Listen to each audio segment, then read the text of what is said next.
Smokey Bear shows up and hugs me.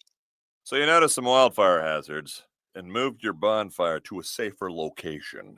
Yeah. Yeah, that's Smokey, all right. He likes it when people help prevent wildfires. It hits him close to home. Not everybody gets the hug, my friend. So that's pretty special to get a hug from Smokey Bear. So it was him.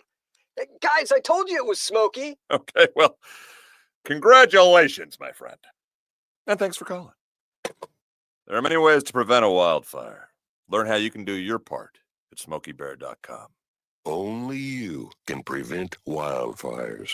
Sponsored by the U.S. Forest Service, Ad Council, and your state forester. Hope you enjoyed your meal. And I just want to say, he's lucky to have a brother like you. Lucky? Caring for my brother is far from easy. Waking up every day, lifting him from the bed to the wheelchair to the car to get him to therapy on time. It's no small task between the doctors and the diagnosis, but nothing can disable this love. This is my big brother, my hero. He's part of me, like my arms and legs, so I'll be his. See, there's no time for tired. This starts again tomorrow. He'll be waiting for me. I wake up for him. I know he needs me, but I'm the lucky one, even though I need help now and then. If you're caring for a loved one, visit aarp.org/caregiving for care guides and community, or call 877-333-5885. Caregiving Resource Center. Support for your strength. Brought to you by AARP and the Ad Council. It's the Worldwide Sports Radio Network. The New York Jets fall to 0-4 on the season after losing to the Miami Dolphins 27-21 in a game where the Fins lost star wide receiver Tyreek Hill to a catastrophic knee injury. Have we seen the last of the Cheetah?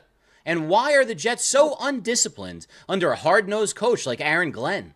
Will he be able to turn the ship around? Or is it just the same old Jets all over again? In the MLB Wild Card, there have been tremendous pitching performances from Cy Young frontrunners, clutch hitting from superstars, and predictably horrible pitching and lineup moves by the Yankees, who face elimination tonight.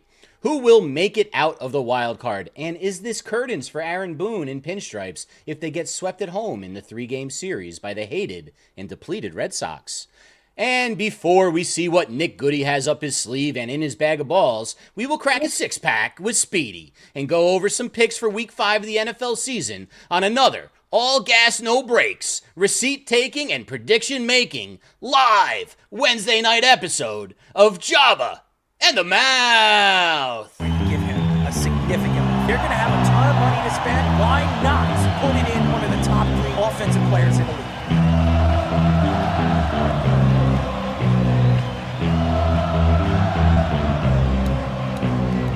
We're going to be looking at Aaron Judge and saying that he can't win the big game.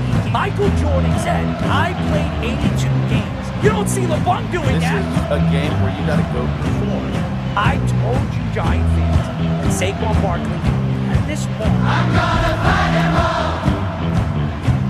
A 7-nation army couldn't hold me back. They're going to rip it off. Say whatever you want about Patrick Mahomes. He's the best quarterback in the NFL. Really? And I'm talking to myself at night because I can't forget. And back and forth through my mind behind a cigarette. And the name's coming from my eyes. Can't get it alone.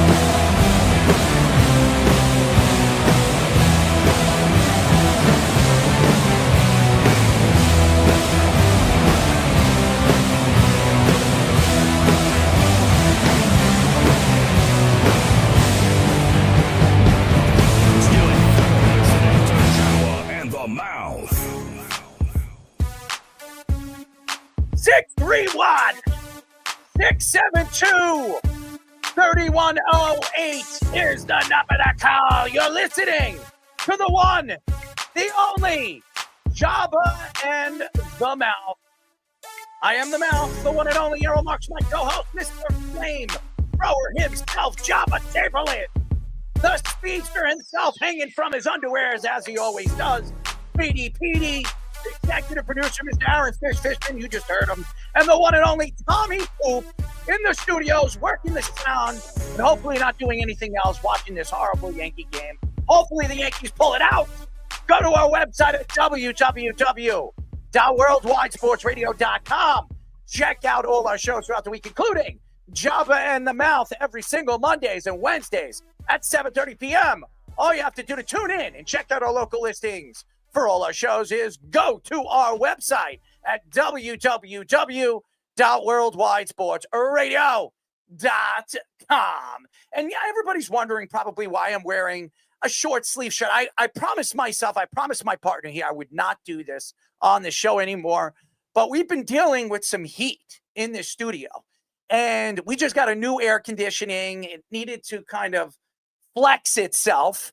So it's been very, very humid down here in the studio, probably for the last 4 or 5 hours. So I'm trying to air out this place. We're starting to get some cooler air. And once we do, I'll probably throw on a jersey. But for right now, I do not want to sweat in this studio. I want to be very comfortable. As we all know, we have to be.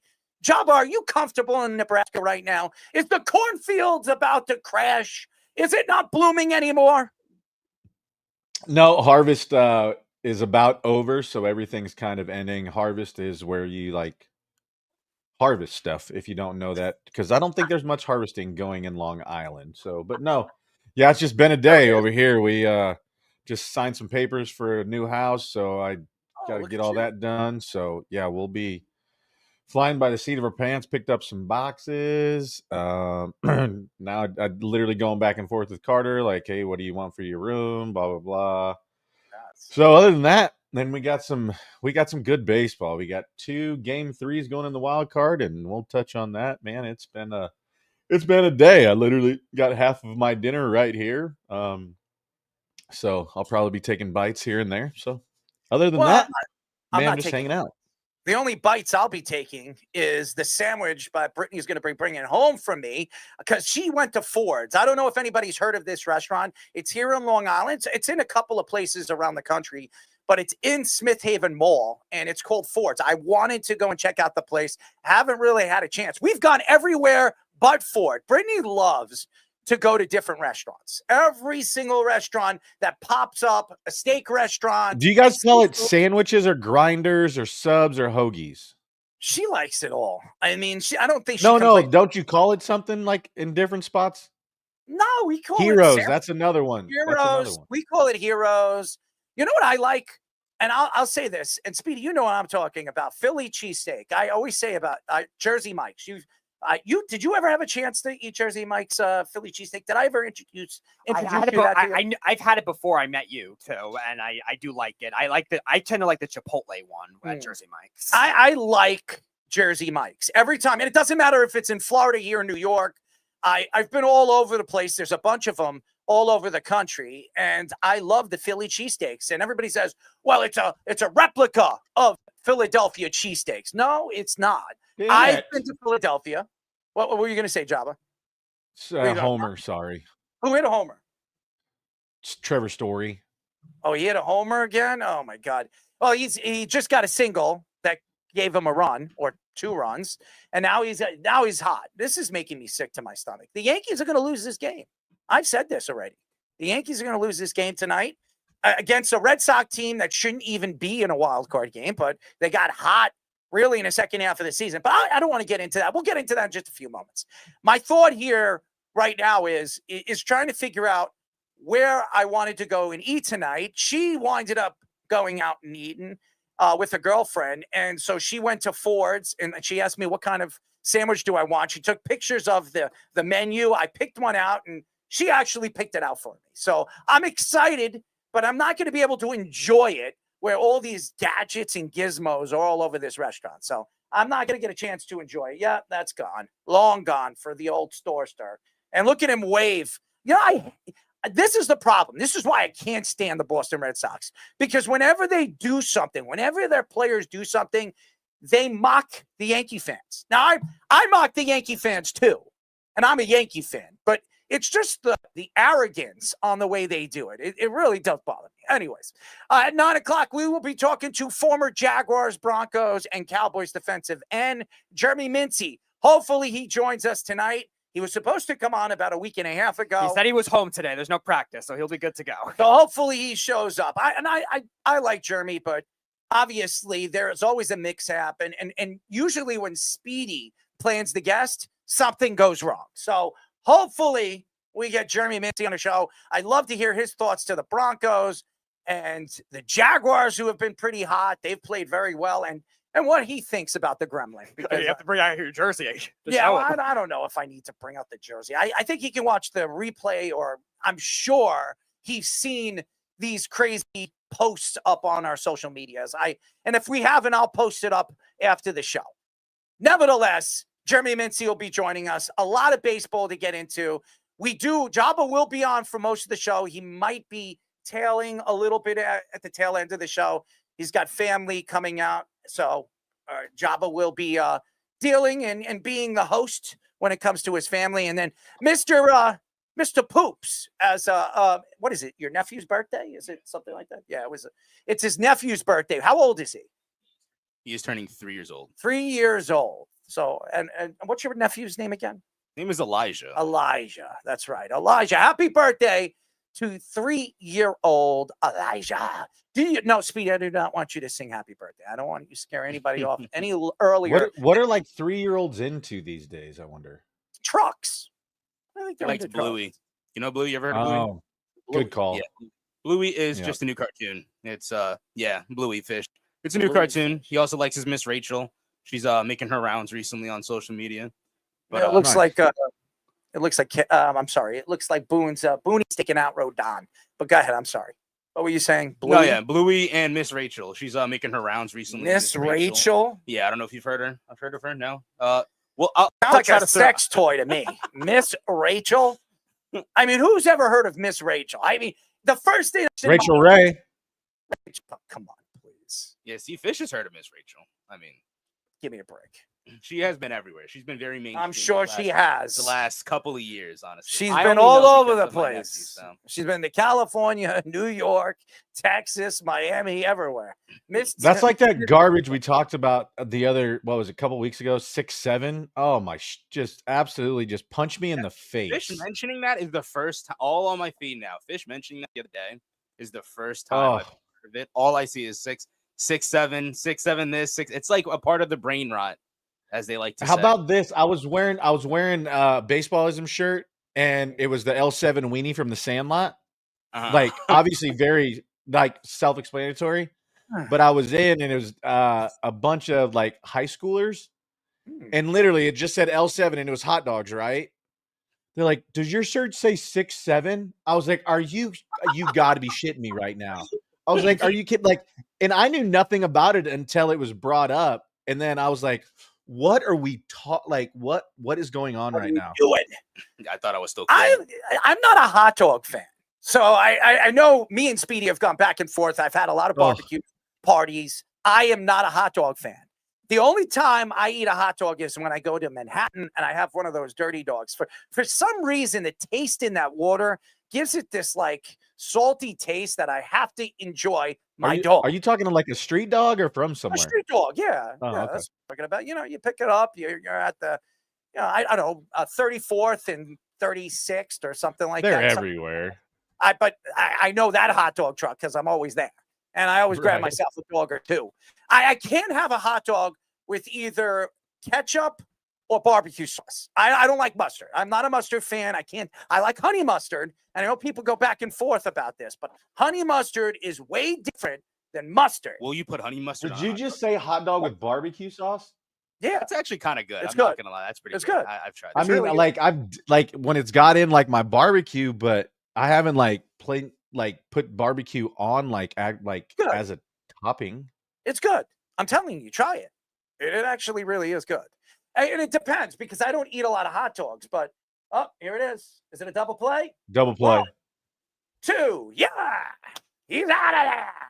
Hopefully. You guys are way behind me. No, because we stream. We're in the studio. We use the stream. We Oh. don't use a regular box here in the studio. So I don't either. I stream. Yeah, but I use a different stream. This is about 8 seconds behind usually everybody. But Oh, nevertheless, you probably use that pirated like No, stolen. no, shit, huh? it's not pirated. No. I have 25,000. Who are you trying to get me arrested? This guy's gonna get Hey, me this arrested. ain't Napster, dog. Like times have changed. You see this guy? You see what's gonna happen? I'm gonna have a knock on the door. I'm gonna have the FBI here, and I'm gonna put my hands up. I mean, this SOB. Anyways, in game 1 of the American League Wild Card Series, the Red Sox beat the Yankees 3-1 in a great pitching duel between Garrett Crochet and Max Fried. In 7 2/3 innings pitched by Crochet, he struck out 11 and allowed only 1 run on Anthony Volpe's home run, tying a Red Sox playoff record. Fried, while battling control at times, shut out the Red Sox through 6 1/3 innings, striking out only 6. Fried, however, was pulled in the 7th inning for Luke Weaver, who then immediately gave up the lead before being pulled without retiring a single batter. Many Yankee fans have questioned the decision-making on the bench and the hot bats and key players like Jazz Chisholm and Ben Rice against lefty Crochet for the cold bats of backups Ahmed Rosario and Austin Wells, who lost a lot of playing time to Rice in the second half of the season.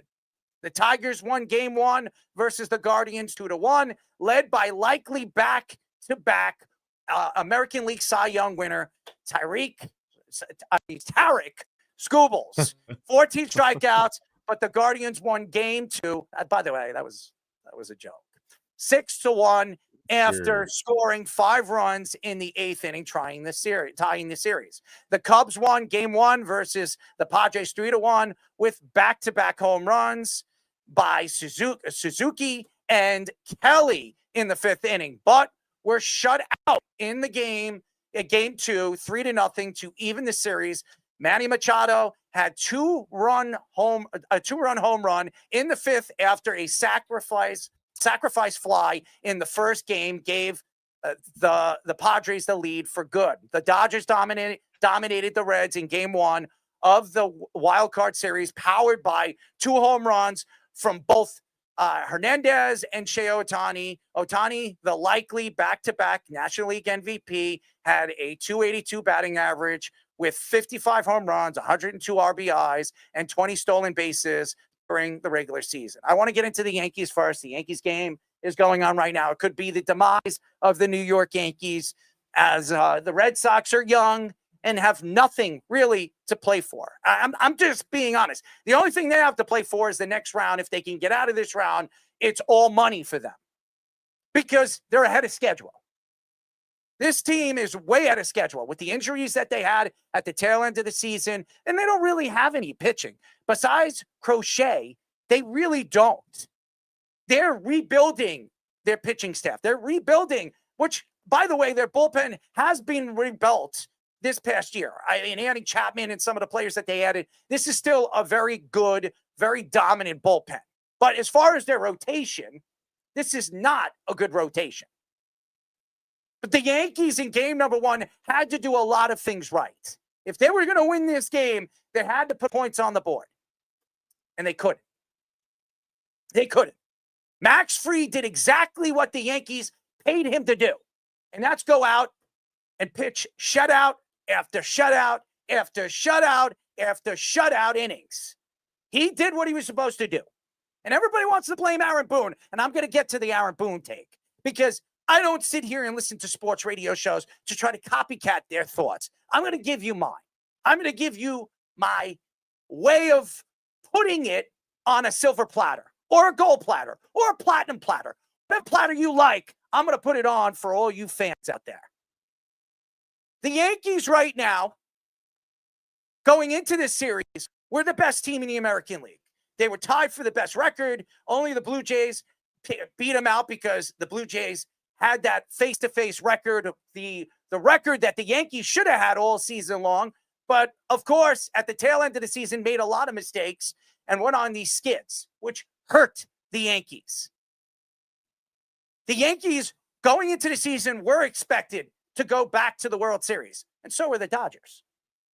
I don't know if the Dodgers are going to make it. I damn well believe that the Yankees aren't going to make it, and there's a lot of reasons why. Aaron Judge did have 2 hits in game number 1. And he did get an RBI tonight, which could be very, very important if the Yankees actually win the game. But you expect your superstar players to show up. If Aaron Judge wants to move on in this series, he's going to have to do something special in this game. Because to me, there's all the confidence in the world going into game number 2, which is going on right now, because of the fact that you got guys like Bregman, guys like Chapman. And it is so very fitting when you look at it. The guy at the tail end of the game that shut down the Yankees and their lineup was Aroldis Chapman, who the Yankees overpaid year after year after year, which, by the way, never won with Aroldis Chapman. And then Bregman, Alex, pain in the ass, flea, nutso Bregman. And I call him nutso because the guy, every time he's running around the bases when he hits a home run, he goes crazy. Alex Bregman hit that key hit in the later innings that gave them a 3-1 lead. And as soon as that happened, the game was over. And the reason why is the Yankees have no offense. And for years, the Yankees have tried to figure out, who do we put in this lineup to help an Aaron Judge or a Gleyber Torres or a Giancarlo Stanton, who, by the way, absolutely looked horrible last night as well. The Yankees have all the pressure on them. There's all the pressure. You play the 3 home games. You play in the smallest stadium, or one of the smallest stadiums in all of baseball. This is a home run park, and all it takes is one bat, 1 2-run home run, and the series is going to be over tonight. You know why? Because the Yankees can't hit. Are you going to blame Aaron Boone for that? And that goes to the Aaron Boone situation. Now, I have to attack Yankee fans on this one. You're going to blame Aaron Boone for taking out Max Fried when he thought that Max Fried was done? Max Fried had to tell Aaron Boone. You saw him when he gave the ball up. If he didn't think he was done, he would have probably said, when Aaron Boone went up to him, do you think he could pitch to another? You saw him do it. And he didn't say anything, which tells him maybe they have some kind of sign with one another that he was done. There's no way Aaron Boone takes him out unless he asks Max Fried that if he doesn't have one left in him. He does it. I've seen managers do this in the playoffs. And Aaron Boone is one of those guys that is faithful to his players. He doesn't just, all right, I'm going to take him out. Matchups do make sense. Analytics make sense. I'm sure upstairs they reached out to him and said, maybe this is it for him. I don't know. But it didn't look like Max Fried was upset that he was getting pulled out of the game. He didn't look upset. Now, you want to blame Aaron Boone for that?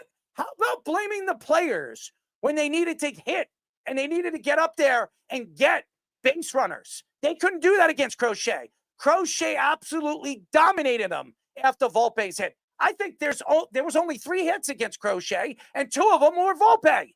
Yes, Anthony Volpe. All the guys, including yours truly and all the Yankee fans, wanted him out of here. And this is the guy that only got most of the hits against one of the more dominant pitchers in Garrett Crochet in all of baseball. I'm not going to sit here and make excuses for this team, and no Yankee fan shouldn't. They shouldn't.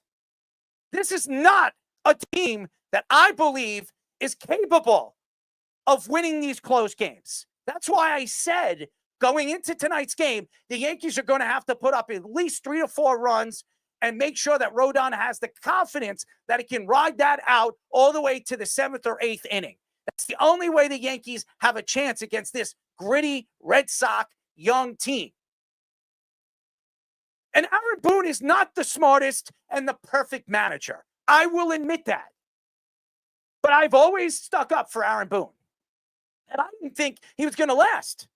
I didn't. I said it on this show. I'm not going to back out of what I said. As Keith always says, oh, you say one thing and you don't stick to the other. Well, that's a lie. Because I said Aaron Boone was done.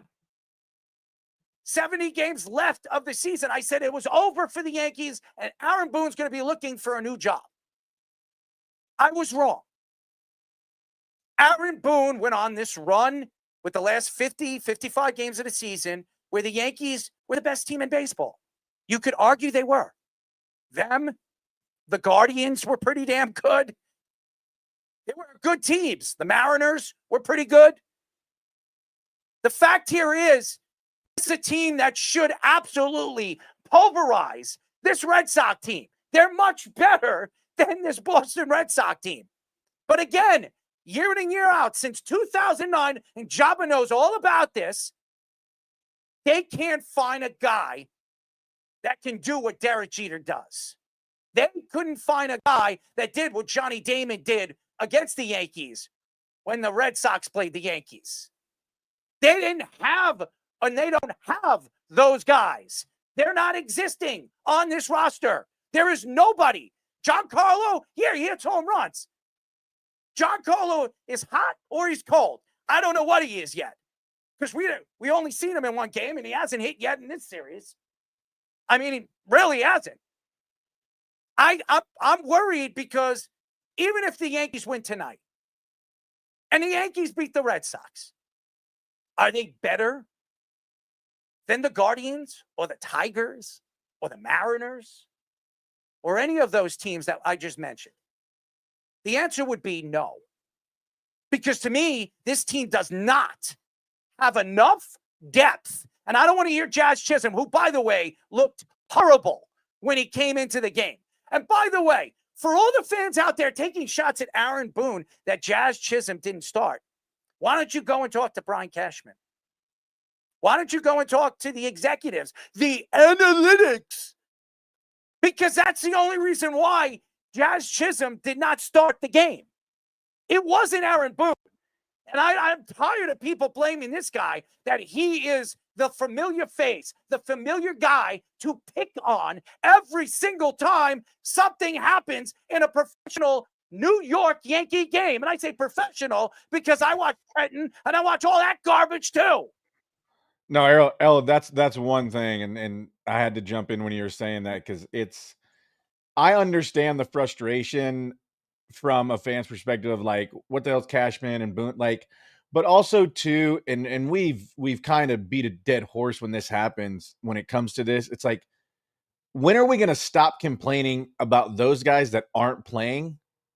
Let's do the things on the field that get a big 2-out hit. Do those things. Like, there's so many times where it's like the first thing to do is like, hey, let's blame Cash.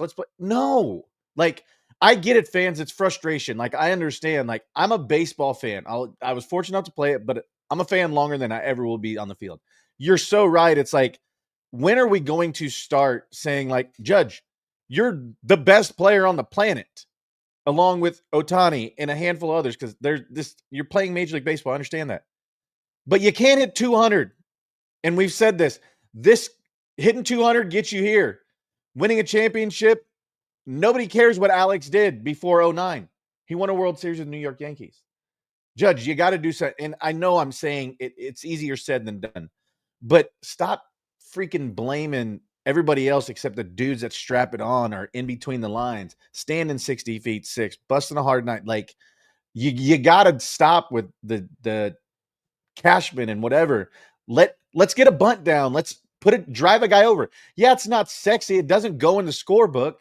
But you got a guy in scoring position with less than 2 outs for a guy to have a chance to score him. Like, this playoff baseball, the game is won. You seeing guys come out of the bullpen in the 5th and 6th innings that are closers in high leverage situations. Like, this is a different game. Like, getting a guy over. PFPs, we've already seen an error by Rodon that almost cost him. And so it's just these little things. Stop always putting it on management. Put it on the players. Like, we put it on ourselves. As fans, put it on them too. Like, we're grown. Like, Jazz was pissed yesterday. Good for him. I liked it. Some people may have not have, but he was pissed, and you could tell. Good for him. He's a 30-30 player. You may not like him, but his numbers don't lie. In 162 games, look at it. He was a premier top 10 player for 162 games. I would have been pissed too. But stop blaming the damn management and blame these dudes sometimes when they don't get it done. And here's another thing. Going back to Aaron Judge. Aaron Judge is hitting. Everybody's going to say, wait a second. He's got 4 hits right now in this series. But besides the RBI he had tonight, which gave him a lead, 3-2, they weren't significant hits. They were singles. You want to see home runs. This is what this guy is paid to do. He is a superstar. He's a great Samaritan. He's a great face for baseball. He's everything you want in a leader. He's everything you want in a superstar. He really is. You can't complain about that. But it's just the fact that everybody wants to point their fingers at management. They want to speak about, hey, if the Yankees get knocked out in the first round, the wild card game, maybe they keep Aaron Boone and they get rid of all of the managers or all the guys on the bench. What is that going to do? Is that going to really fix up the problems that they can't hit in the big games, in the important parts of the game? No. And that's why they're in this predinky-dink. I said a predicament because it's predinky-dink. Because the dink is that this team is going to lose because there's a lot of dink and donk on this team. You got Chisholm donking, and then you got guys I've never even heard of dinking. You got a third baseman that, hey, he might be decent. Should he be playing? Just because of his defense, is he that good where you're going to play him? He's a better hitter than anybody else. I would have moved Chisholm over there. And found somebody to play second base, a better bat. Add more bats to the lineup. If you're not hitting and you know you're going to have problems hitting against Crochet, then you do whatever it takes to figure that out. It's all about offense in this game. It's not going to be about defense. It's going to be who's going to get that big hit, who's going to hit that big home run. Aaron Boone knows a lot about that against this same damn team. Does everybody remember? I think I remember against Tim Wakefield. May he rest in peace. Remember that? That fired a manager. That got a manager fired after that. And I'm not saying Alex Cora is getting fired, but Alex Bregman is a Yankee killer. He is a killer. And he killed him again yesterday. And if you know he's a killer, why aren't you pitching around him? You know that your bullpen has this thought that if they're off, they're off. And when they're on, we hope they're on, and every single one of them on. That's the problem with the New York Yankees year in and year out. It's their bullpen's been burnt out. So you want to blame Aaron Boone for that? Blame him for that. Don't blame him because, hey, you know what? He went to Max Fried. He asked Max Fried. It's not like Max Fried just walked off the mound. He didn't. He was speaking to him. What do you think he was speaking to him about? You think he was just, we have some teen crumpets in the back. Go grab yourself some cupcakes. You think that's what he was talking about? Come on, guys. He was talking about, where do you see? Do you see you have another one? Do you have the rest of this inning? You think you have anything left? He probably, in his own way, said, it's up to you. I don't know. And he probably, good game, man. Good game. We'll get you. We'll get you out of this. Jobber, you know all about this. This is what the manager does. He gives you, especially in a playoff game, and you know your pitcher deserves to stay in there. He earned the right to stay in there. I know Aaron Boone's not just going to take you off the mound. He left Rodon in. And look, nobody out. Man on first and second. The Yankees are in trouble. 7th inning. Same inning that cost the Yankees the game yesterday. And your favorite player, the 8-hitter, Rafaela, coming up to the plates. Yes. The one that Narvaez. Rafael, the center field. Yes. And Narvaez is hitting 5th. And I know you were taking shots at him on the Narvaez, phone. Yes. whatever his name Carlos is. Narvaez, a young catcher that is definitely instigating the Yankees. And you've seen this kind of thing. We talked about it with when we were talking about Devers the beginning of the season. Like when Devers came up and he was already instigating the Yankees in that rivalry too. And obviously hitting the home run off Chapman that kind of started. And you're kind of seeing, even though Devers is gone, you're kind of seeing other young players have that type of mentality just to try to dinner to the Yankees because the Yankees are the ones with all the pressure. The Red Sox are the ones under the pressure. And unless looks is getting it done, it's a 7, 8, 9 guys in the order for the Red Sox getting it done. I've always said the Red Sox have had kind of a strange pattern to the way they are as a team. They do well when you least expect it. They have like 2013 had a core of like a bunch of like veterans that were strapped. 2018 had a good team, but it wasn't like thought of as a powerhouse. And this is a young team. Fish, I think it was you. I forget if it was you or it was Goody that brought it up with that the prospect development, that unique concept. I forget if it was which segment it was, but they're making that kind of thing work. And the Yankees are just caving to the same pressure they always do. I think it was Goody. They're caving to that same pressure they always I think it was Goody. I'm pretty sure it was Goody. Was it Goody? No, that was something that I did before the season started. Yeah, I was just gonna say I thought it was before. Yeah, it was before the season started because they had the 3 big prospects. Christian Campbell, who did not pan out, and they actually paid, which made me kind of laugh a little bit. They had to send him back down after a hot first month.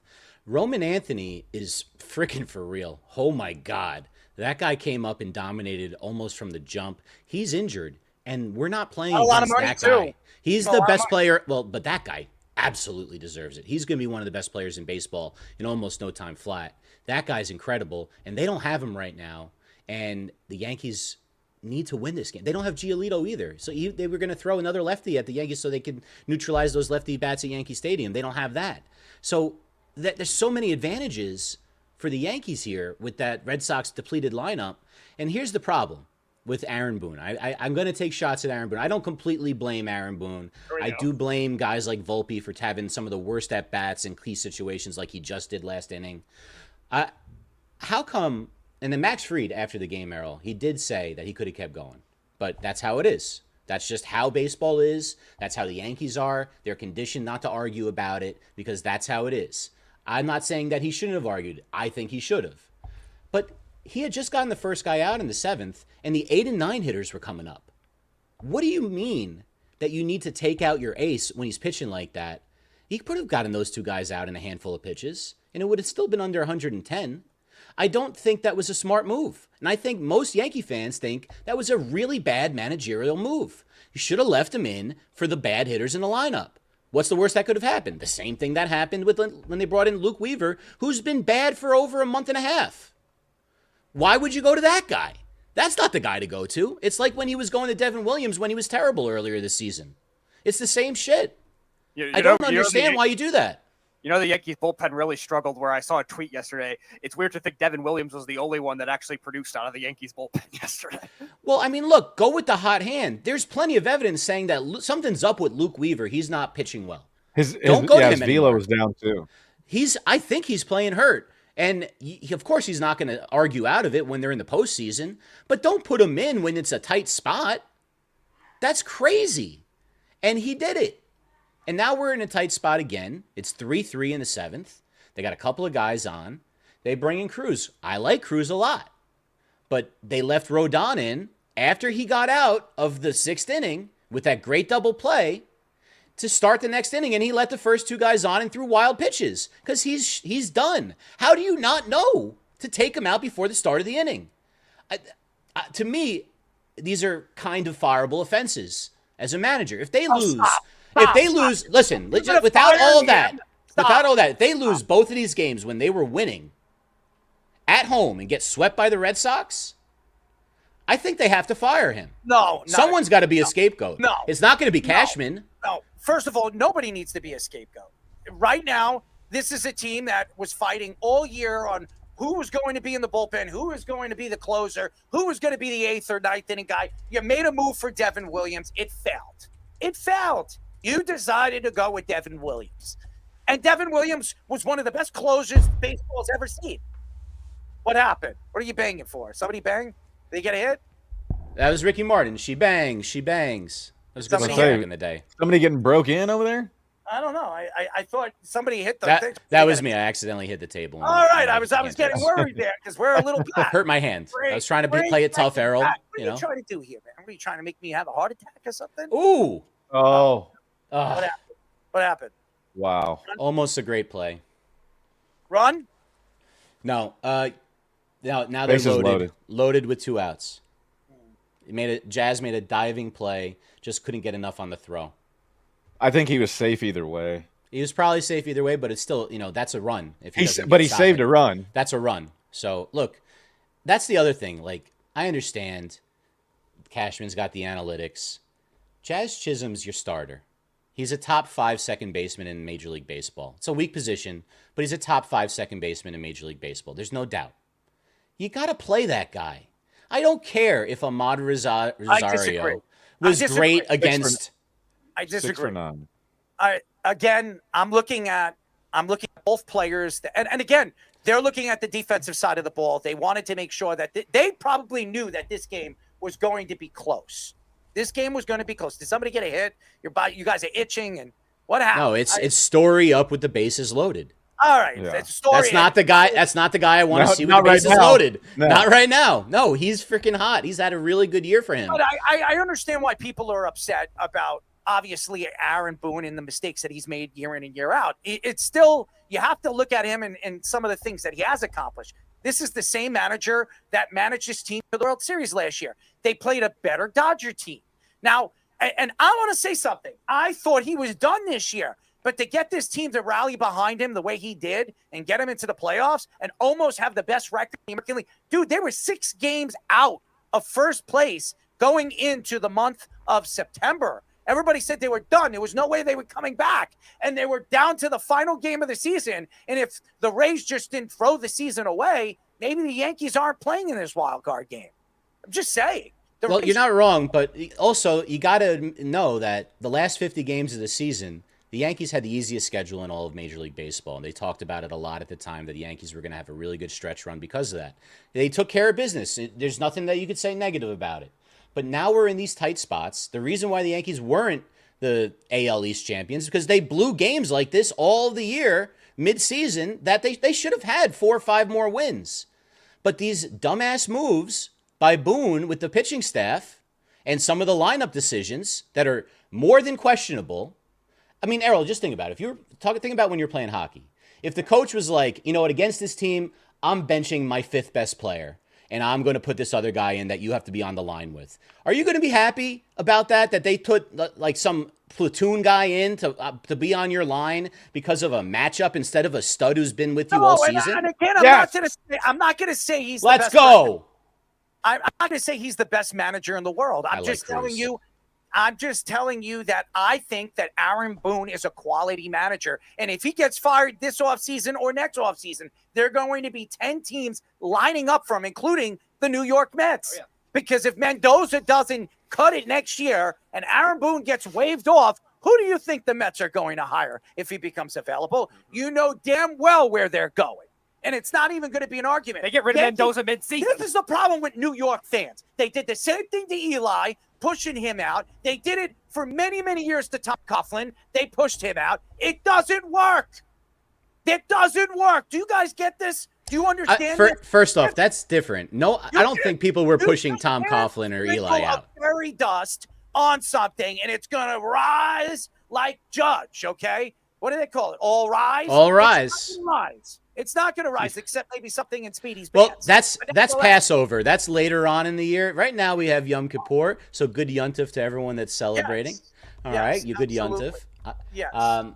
But Errol, we fast. All the Jewish people out there, all of you guys have a good fast as it started already, and throughout the night and throughout tomorrow, all the way till sunset. So I hope everybody has a very good fast. But and by the way, if people don't know what Yom Kippur is, it's a very simple holiday. It's a holiday where you beg for forgiveness. That's what it is.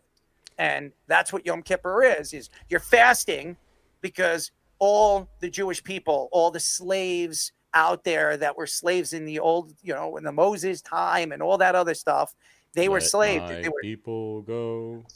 They were practically, there was no food and they were living off of nothing. And they want to show people or give people an understanding of what it was like in those days, not having food. So yeah. Errol, I think you're getting your Jewish history a little mixed up, but it's a great effort. It's actually so Rosh Hashanah is the Jewish New Year. You get 12 or 10 days between the second day of Rosh Hashanah and Yom Kippur, which is it literally stands for Day of Atonement. So you're right. It's about begging for forgiveness for your sins, but it's more about like, it's similar to Catholicism where, like St. Peter has the book, it's open, and then they close the book on the year. It's that kind of idea. And if you're Jewish, you walk to a body of water, you take some bread, you symbolically throw the bread into the water to get rid of your sins, and start the year anew. So again, good Yontif to everybody. You're talking more Passover, but Passover is the number one big time holiday, Errol. But the yeah, Tigers, very much related to it. We got to move on. We got to move on. Yeah, I understand what you're saying, but we got to move on. The Tigers knock off the Guardians in game number one. Obviously, we expected Scoobles to do what he was supposed to do, and that was pretty much shut down the Guardians. What was it, eight and a half innings? Just absolutely dominated and very well deserved. The Detroit Tigers are not. They've been up and down all season long, and honestly, at the tail end of the season, they shouldn't have made the playoffs. They knocked off the Astros. The Astros were up and down too, and a lot of people thought they were going to sneak into the playoffs, but the Tigers knocked off the Guardians. It's pretty simple. It was a battle of pitching. We expect that to be that when guys like Scoobles are on the mound, and anybody right now with the Guardians, their front three rotation is sensational. You could argue this is the best all-around underrated rotation in all of baseball, and the Guardians always find a way. They're a scrappy team. I've talked to Nick about that. So the Tigers obviously have an opportunity now. Did they play today? They didn't play today. They played today. Guardians won the second All game, right. so they've got. I don't know. I don't have it up here. Yeah, they got 5 runs. I didn't get a chance. By the way, everybody, I didn't get a chance to do anything today. I've been running around all freaking day trying to get ready for this show. So I record the shows. I record the games and I watch them. And obviously back-to-back games, being that tonight was a game, I didn't even get a chance to watch the game. So I'll watch it after the show. But I've seen what happened last night, and we're not going to get a chance to talk about it until next week. But the series will be over. But the Tigers right now with Scooble, if Scoobles can play every single day and pitch every single day, the Tigers are just going to roll all over everybody. He's the best pitcher in baseball. You can't even argue that. He's the Cy Young winner. 14 strikeouts. That's redonkulous, okay? It's ridiculous. So I expected that. As far as the Cubs are concerned, the Cubs I like. I think they're a good team. I think they have a very good roster. They have a tremendous amount of talent on the offensive side of the ball. I'm interested how this pitching is going to hold up all. If they get out of the Padres series, which a lot of people think the Padres are better than the Cubs, if they get out of this series, how is the pitching going to hold up throughout the playoffs if they match up against the Dodgers or match up against one of these top cohesive offensive teams that we've seen? So the National League is so hard to predict because the Philadelphia, we haven't even seen them yet. They have the bye, and I think Philadelphia is the best team. So could you imagine if the Cubs have to match up against this team and they got good pitching and they got a good bullpen? So I worry about the Cubs because I don't think the Cubs pitching is as reliant as some of the teams that we mentioned. And the Dodgers, I know what Blake Snell is. Blake Snell, he is a Cy Young winner. This is a 2-time Cy Young winner. This guy can pitch. When he's on, he's on. He's untouchable. And last night, it was just absolutely dominant fashion. And I heard a lot of different broadcasters before the game say, I would give my left leg if Cincinnati wins this game and wins this series. Okay? I'm not going to mention whoever is listening or is listening to who hosted that particular show knows who I'm talking about. I just think the Dodgers at full strength are almost impossible to beat. And I expect that to continue all the way through this playoff. The only team I think that can match up very well against the Dodgers at full strength is Philly. And even Philly doesn't have the pitching staff that the Dodgers have if they're 100% healthy. So that's what I see with this series. A lot of Yankees, because I think the Yankees series is obviously we're here in New York, and there's a lot of New York people watching this show because of Jabba and me, and we're here based out of New York. But all of the games were fun to watch so far, and I expect this playoff to be a fun run. And I expect the two teams that come out of the National League and the American League to be surprise teams, not expected teams to make it to the World Series. That's my prediction. I agree with you on the Phillies. I think they're definitely the best all around when it comes to like the postseason identity combined with the talent. The Dodgers have the most talent when they are healthy, and they definitely showed it in that game. Even their leader hitters are really getting it going as well against a good pitcher in Hunter Green. Hunter Green's been a very good pitcher all year. He had some injury issues, but his strikeout pace was very good. But again, just the Reds, they had a nice run to get in, unfortunately knocking out the Mets in their historic collapse. But the Dodgers are just proving their will. The Cubs are interesting because obviously they have the top end pitching, but I do agree with you. If they get out of this series with the Padres, I do worry about them in a longer series. I don't know if they have enough depth. That being said, they do have the top end pitching with Imanaga, Matthew Boyd, and Kate Horton. You were talking about Java, young rookie that's been pitching very well to make that kind of thing work. Tigers and Guardians is exactly what he said. Scrappy baseball, really low scoring. I'm curious to see this Cleveland bullpen, if they hold up like they did today or if they struggle like they did in game one. That'll define their game tomorrow. Yeah, it's I've watched all of it. Playoff baseball for me is just it's so fun. It's like opening day for me because you get 4 games. And so for sure 2 days in a row you knew you were going to get 4 games. We're on pace hopefully as this keeps going, and we got 2 game 3s already, and this one tied, and then we got another one coming up. But yeah, the Cubs, I mean, Palencia coming off the DL and coming in the 5th and 6th inning it just kind of shows you what Council's doing right now. Playoffs are different. There's no going down as a closer or a high leverage guy in the 4th, 5th inning. Like you're going down before the game started and you're warming up. So it's a little bit different. I don't think the bullpen holds up. They're obviously not as deep. Obviously we got to Cubs fans around here, and I think I've charged my phone like 6 times today just because everybody's like, what do you think? What do you think? Blah, blah, blah. And it's just, they feel like I think the hitting's going to have to carry him a little bit. Philly's obviously just waiting on who they're going to get. They're deep, they're experienced, they understand how to win. And I think the Dodgers, the Reds made a nice run. The prediction from me and Goody, I will take credit for that one on both sides of that. It's a little bit too late for those guys, and then I can't count the Guardians out. I just the way that they go about their business, it's like you just never know. And it's fun to watch a scrappy team and just there's no give up, and it's good at bats. It's just the little things, and I don't know how they're doing it. They might have sacrificed a chicken. You never know, but it's great. I love it, and I hope we get some surprises. I think we will. Yeah. Just how big of a surprise will it be? I don't know if it's going to be what we expect. Some people are predicting another 09 rematch. I don't know if that's going to happen.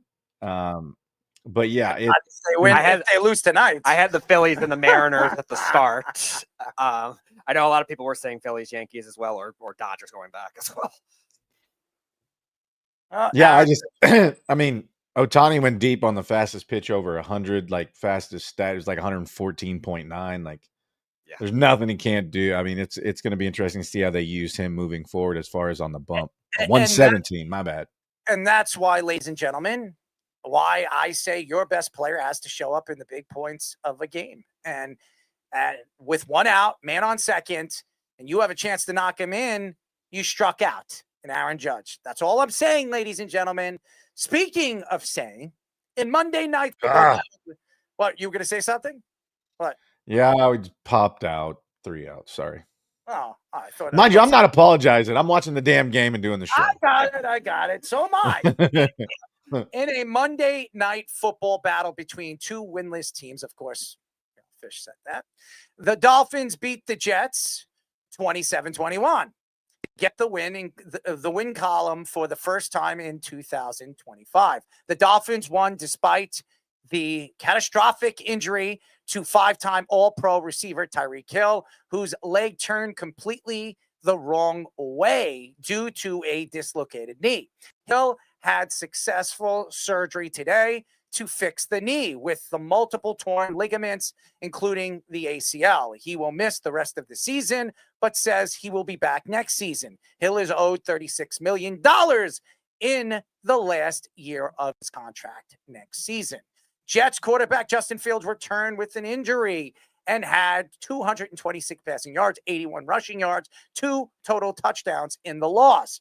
Turnovers were the culprit in the game, as although the Jets outgained the Dolphins in total yards, 404 to 300, they lost the turnover battle 3-0 due to 3 fumbles, including Braylon Allen's fumbling going into the end zone before leaving the game with what is called a serious knee injury. The Jets, under new coach Aaron Glenn, are still searching for their first win and are also the only defense in the NFL that hasn't forced a turnover this season. I don't care about all those statistics. That means nothing. And I know everybody says forced turnovers give you chances to win. Fine, if that's what you want to believe. The fact here is, if you want to look at the bright side of all this, there is a bright side. The Jets aren't getting demolished. They're not going out there and completely laying a lousy goose egg. Besides the Buffalo Bills game, where they lost 30-10, every single game they played, they competed. That tells me that the coach and the players are falling into his beliefs and how he believes this team is going to find a way to win in the future. This isn't Robert Saleh. Bambi Saleh's offense or defense. Now, Bambi had one of the best defenses in the league, and this is practically the same team. The secondary, there's a lot of questions. Stevens, Michael Carter, they're both probably not going to be here next year. But this isn't Aaron Glenn's team, and I don't believe Steve Wilkes will be here next year as well. I think Aaron Glenn's going to be calling the defense one way or another. The Jets' offensive line, solid. Breece Hall will probably not be here next year. Garrett Wilson is for real. Sauce Gardner's up and down. He needs to make the better play or plays to help them win these closer games. Miami sucks. We know what Miami, we know what the Dolphins are. We know what Tua Tagovailoa is. We've seen him in Alabama. We've seen him enough here. He got his money. He's not good. What bothered me is a Chan running all over the New York Jets. You added Phillips. You added all these guys on the waiver wire before the season started. Have these guys helped your running game? No. Have these stopped these top-end runners like Bucky Irving or now a Chan for running against you? No. That's the problem right now, ladies and gentlemen. It has nothing to do with, oh my God, they lost against the Miami Dolphins. I have said this many, many times on this show. The worst team to the best team are so very close in the NFL. It's minuscule. It's so small. It's so very small. So the fact that Miami beat the Jets, am I surprised? No, I'm not. I'm really not. I am not.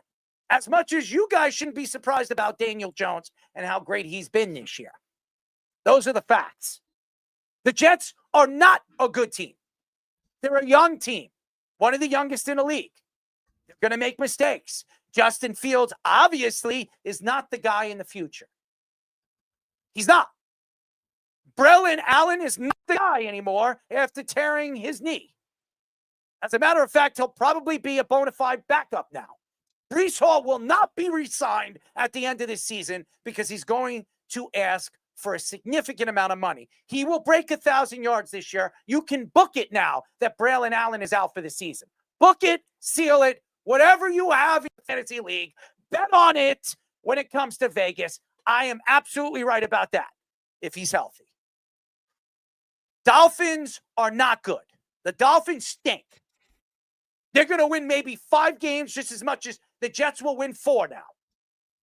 I don't know why anybody believes that this team is going to change by a blink of an eye, by a snap of a finger.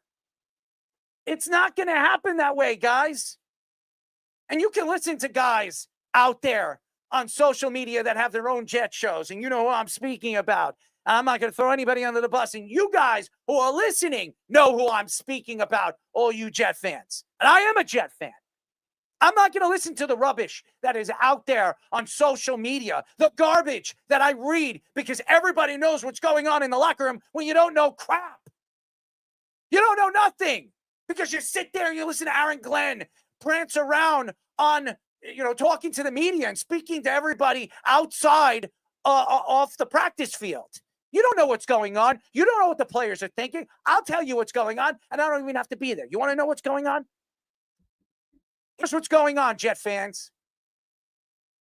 The Jets are a new team, new roster, and it's going to be drawn up very, very easy.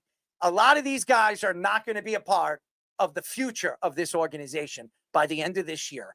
This, ladies and gentlemen, was a tryout.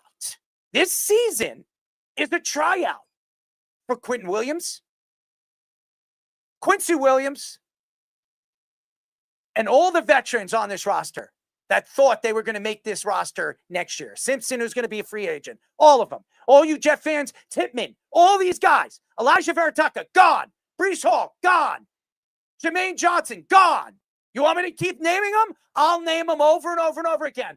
And yes, Giant fans, I still tell you right now, I don't care if the Giants have a win. The Jets have more talent than the Giants have. That's not even a lie. But guess what? You got to know what you're doing with the roster that you have. And Aaron Glenn does not have the roster that he wanted. He took on Robert and Bambi Sala roster, and he's playing with what he has. And by the end of this season, they're going to have a top 5 pick. They're going to draft a quarterback. Is he going to be the right one? Well, time will tell. But usually, if you look at history, it's not. Let's pray to God. Pray to God that the Jets will find the right guy. Finally, after, 60 years, I don't even know if Joe Namath, and I know Jet fans are going to attack me. I don't even know if Joe Namath is as good as every Jet fan believed he was. The truth is, they brought in guys that have made it to the Super Bowl with other teams. Aaron Rodgers. How about, remember Neil O'Donnell? Oh, God. Remember him? Another ex-Pittsburgh Steeler that took a team to a Super Bowl that never won? Do you want me to keep naming them? Come on, guys. Here's the facts. If you think I don't know what I'm speaking about or know about, you guys don't know me. I'm not going to just spit out bullcrap. I'm going to tell you the truth. And I'm going to give you stuff, and you guys can attack me on social media. I will bend over and tell you to kiss my rear end. I could care less what you think. But here's what I do know. This team is lucky to win 5 games. This team was not expected to win more than 5 games. And if they won more, it was a successful season. If they don't, it's not going to make a difference. That's it. You want to slice it and dice it. And by the way, Mike McDaniel, gone. He's gone. Tyreek Hill, gone. He will not be a part of Miami's future. Tua Tagovailoa after this year, gone. Not a part of this future anymore. He'll be a backup quarterback in the league. You want me to keep on going? Guys, that's it. It's a battle of 2 bad teams, but let me tell you something. I know Giant fans are going to sit there jumping for joy, and I know Fish will like to throw some meat at me, meat patties. I'm going to give you one. Don't try to tell me about how bad the Jets are, and just because the Giants bought a win against a Charger team that lost their number 1 and number 2 offensive tackle and think, oh, we got Jackson Dart. The Giants are better than the Jets. That doesn't sell me anything. I'm not going to put down Jackson Dart, but I'm not going to raise the Super Bowl Lombardi trophy that the Giants won something either. No, and the Dolphins didn't win anything, obviously, with just beating the Jets. And, it's hard at this point where they're going to be so cash-strapped as it is to think you're going to have any future at this point. Because we were talking about, potentially trading Hill. I thought they were going to do it in the offseason when they still had, I guess, a little bit more value. Now they're not going to have anything. So they're stuck with him now. He's probably going to retire after next year. He's going to try to play. He said he was going to try to play next year. He's not retiring. But again, then they're going to have to either give him a new deal. Maybe he goes take a short deal somewhere else with it. Maybe he'll be with Kansas City next year. Maybe the Chiefs end up bringing him back for a short contract, possibly to maybe get them that missing pieces their receiving core. But again, the Dolphins are still kind of stuck as it is. The Jets, they're building something with some young players. That's what they're going to do. They're going to face that level of adversity. Did I expect their defense to be this bad? No, but nobody did. At the same time, it is, we're saying, a conflict of schemes that are going at 2 different things. Robert Saleh had a 4-3 that was more of an attacking 4-3 zone type defense. And Aaron Glenn is trying to run kind of a hybrid, more 4-3 concepts than 3-4 probably. But Detroit was kind of a hybrid that mixed a lot of things up with more of a man coverage type, sometimes back end, sometimes physical. By the way, that pitch that Devin Williams just pitched, nasty. Absolutely nasty. That was nasty. I still get That was nervous. nasty, guys. What that, I don't know what was that? A changeup? That was That was a nasty pitch. Go ahead. I'm sorry. Yeah. So what I was saying is like kind of Aaron Glenn's defense, I think, is a little more of a hybrid comparatively. And I think some of these players that they drafted are more built for that specific type of scheme. I thought Jermaine Johnson was a little more versatile to try to make that kind of thing work. I thought he was a lot more of a stand-up linebacker coming out of the draft that could transition to 4-3, and now he's trying to readjust it back to this, and he's not looking as good. Like you said, Quinnen Williams had that great first game, since then has not played great, and you have these rangy linebackers that just don't fit. Offensively, I think Fields looks fine. Wilson looks fine. Fields, I think, will still – I agree with you. They'll probably draft a quarterback, but Fields will still stay on the roster. He'll be on the roster because he's going to help. And Tyrod Taylor will be there, too, because even though he's not going to get $8 million, he's one of the highest paid backup quarterbacks right now in the NFL. He's not getting that next year, but he will stay a Jet because the Jets are bringing in a quarterback. I don't know who it's going to be, and I don't care what Jeff says. I love you, Jeff. And he says this isn't the quarterback to draft a quarterback. I disagree. There are quarterbacks that are going to show up in this draft, especially throughout the second half of this college season, where I expect them to really blow right off the papers. I expect them to, well, I don't want them to blow off the paper. You know what I mean. Blow outside of the papers. Finishing up with, you want to smoke a little joint. I don't know. That's Kenny's department. That's definitely a paper. The cornfields of green. That's what we'll say. The greenest cornfields. Good for you. Java, just hope Kenny isn't walking around smoking a bunch of joints in your cornfields in Nebraska. I'll tell you somebody that likes the cornfields. Oh, that'd probably be good corn. Likes to smoke a doob, if you know what I'm talking about. You know who I'm speaking of. I'm not going to mention. I'm not getting in trouble here. He's hiding. So Java, if you ever encounter any geese in your cornfields, it probably means Kenny was there. He's doobing it. Doobie, doobie doo. Remember the penguin from the NHL? Remember that? Oh, it was in the 90s. Java, you remember this. Remember the penguin during the playoffs? Yeah, the penguin, he'd show up all over the place.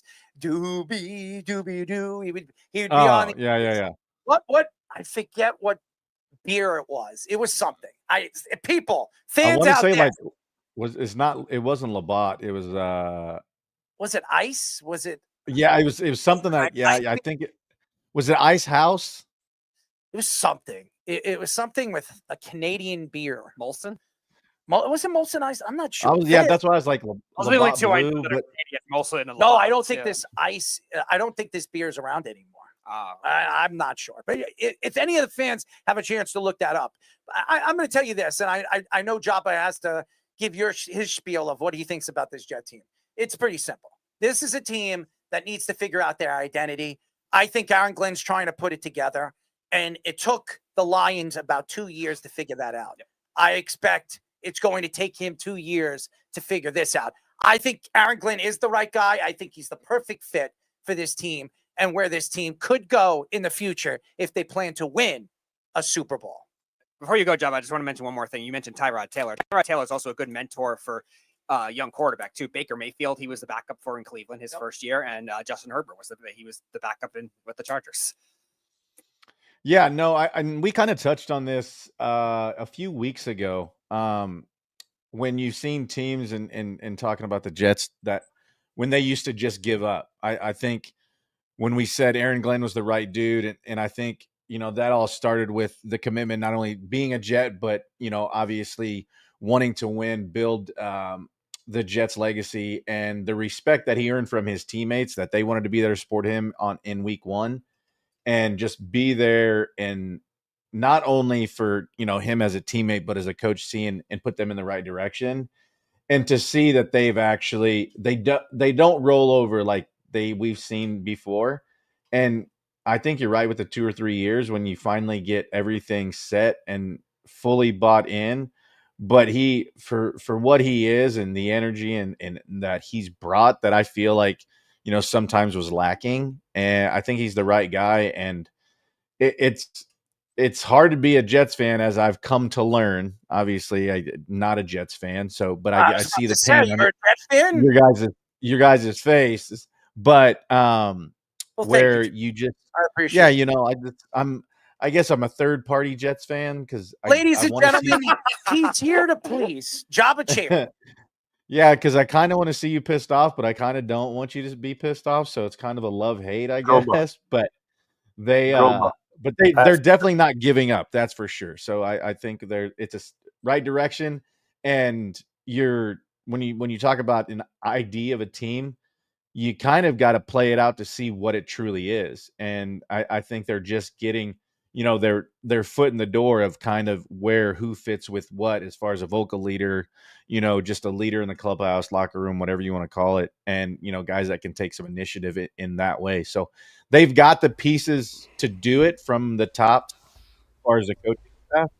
And, I think they're headed in the right direction. Suck my Indo. Carl says in the comment section, told you Fields isn't the answer. Fields played well in that game. Fields just played pretty well. Yeah. If you have him on your fantasy team, he's pretty. I think he's in the You're top. not mad about it.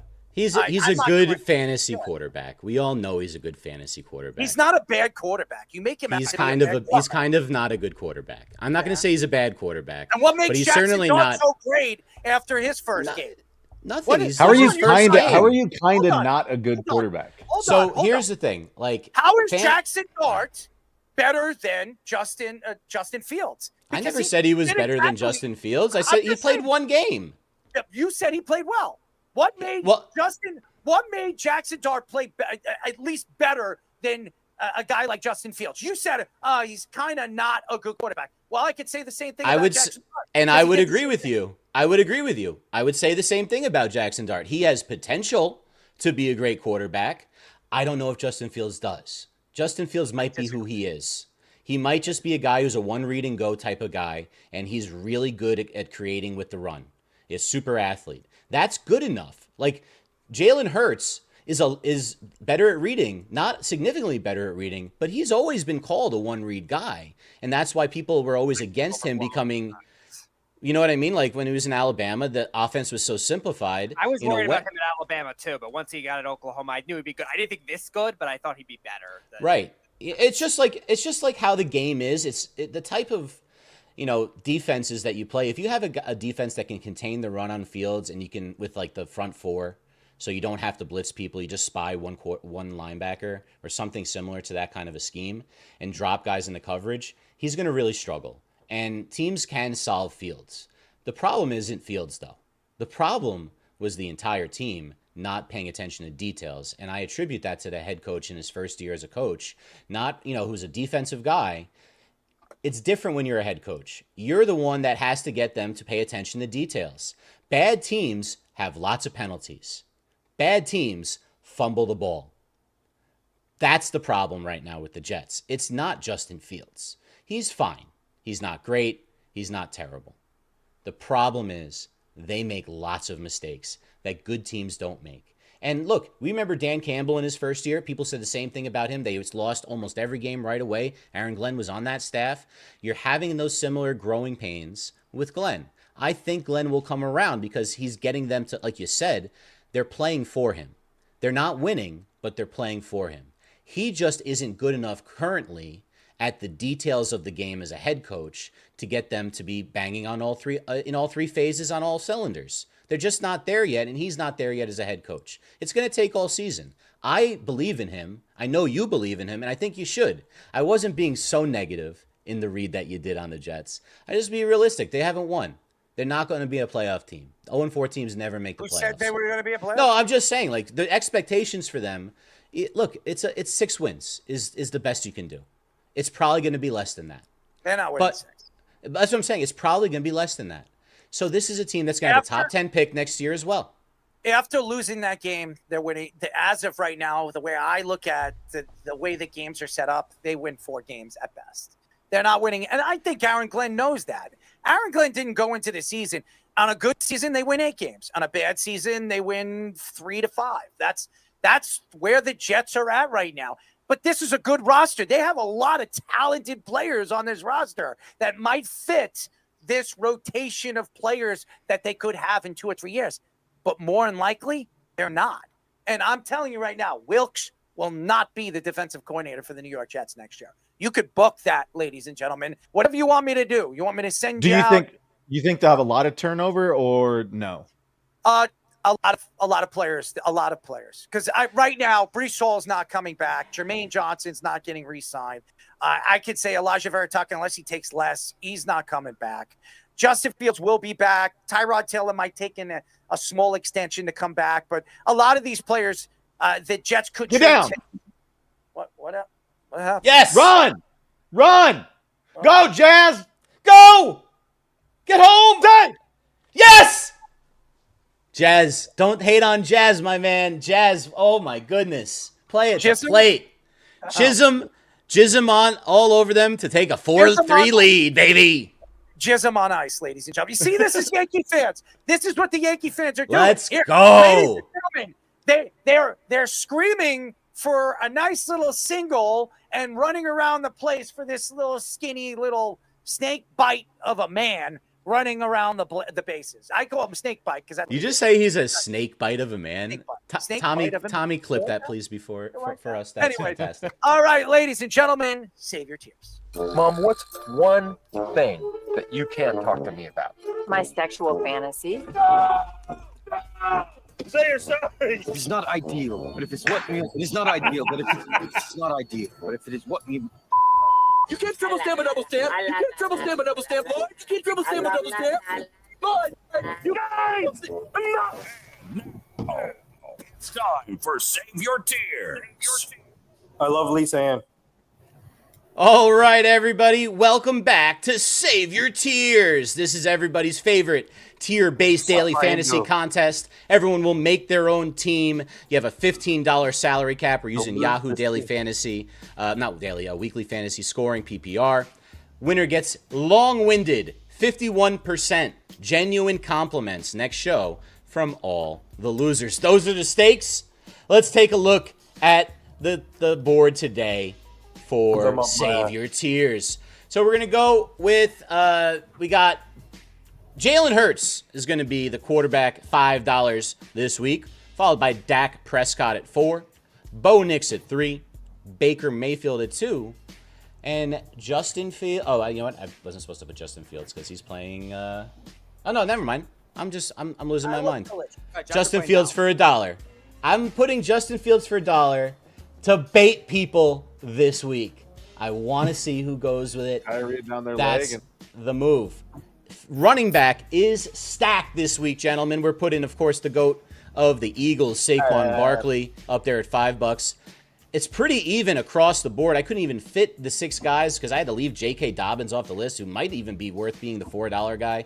Breece Hall, Bucky Irving at 3, Javonte Williams having a really good year for Dallas, and Kenneth Walker III at $1. Wide receiver 1, we got JSN, Jackson Smith and Jigba, followed by Cortland Sutton at 4, and Emeka Egbuka at 3, Devonta Smith at 2, Jalen Tolbert at $1. At wide receiver 2, Jets top receiver Garrett Wilson's 5, George Pickens now number 1 receiver with CeeDee Lamb out in Dallas is 4, A.J. Brown having a tough year on the struggle bus at $3, Chris Godwin making his return last week jumps in at 2, and Bo Nix's college buddy, Troy Franklin, at $1. At tight end, kind of not much going on over here. We got Eagles tight end Dallas Goedert at 5. Dallas tight end Jake Ferguson at 4. Giants legend and now Broncos tight end Evan Ingram at 3. A.J. Barner for 2. And Jets tight end rookie Mason Taylor for a lot of hot ladies. $1. So let's go through it with who's playing tonight. We got Jarrett, Nathan, Speedy, myself, Jabba, Tommy Poops, and Errol into the matchup. Here we go. Let's get, who do we want to hear from first? How about the defending, reigning, defending champion, Nathan Ramachandra. What do you got for us, Nith? Hey, guys. Let's go Yankees first of all, and then Are you done packing? You leave tomorrow. Yeah, I'm leaving tomorrow. I'm almost done packing. I just had to pack a few. I want her melon. You needed a special suitcase for the blue blazer. Yeah.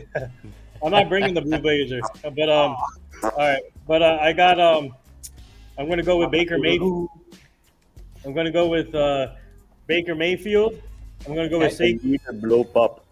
I'm gonna go with Saquon Barkley. Hat slicker. Emeka Ajubuka. I can't pronounce Dudu. that.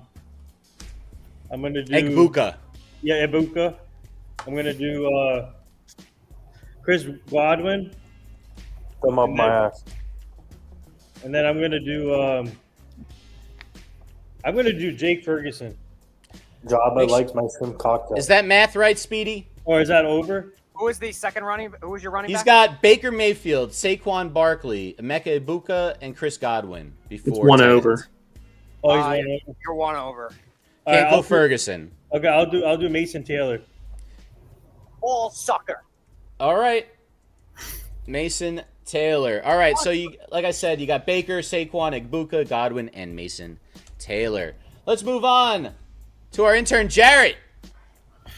All right, I think mine are going to be pretty similar. I'm going to go Baker at $2, Saquon at $5.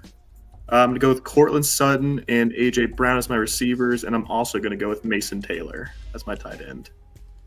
All right, so I got you for Baker, Saquon, Sutton, A.J. Brown, Mason Taylor. I'm not going to ask you to check our math degree intern's math It's on this right. one, Speedy. Can we clip Jarrett saying it's right? That's fantastic. I love that.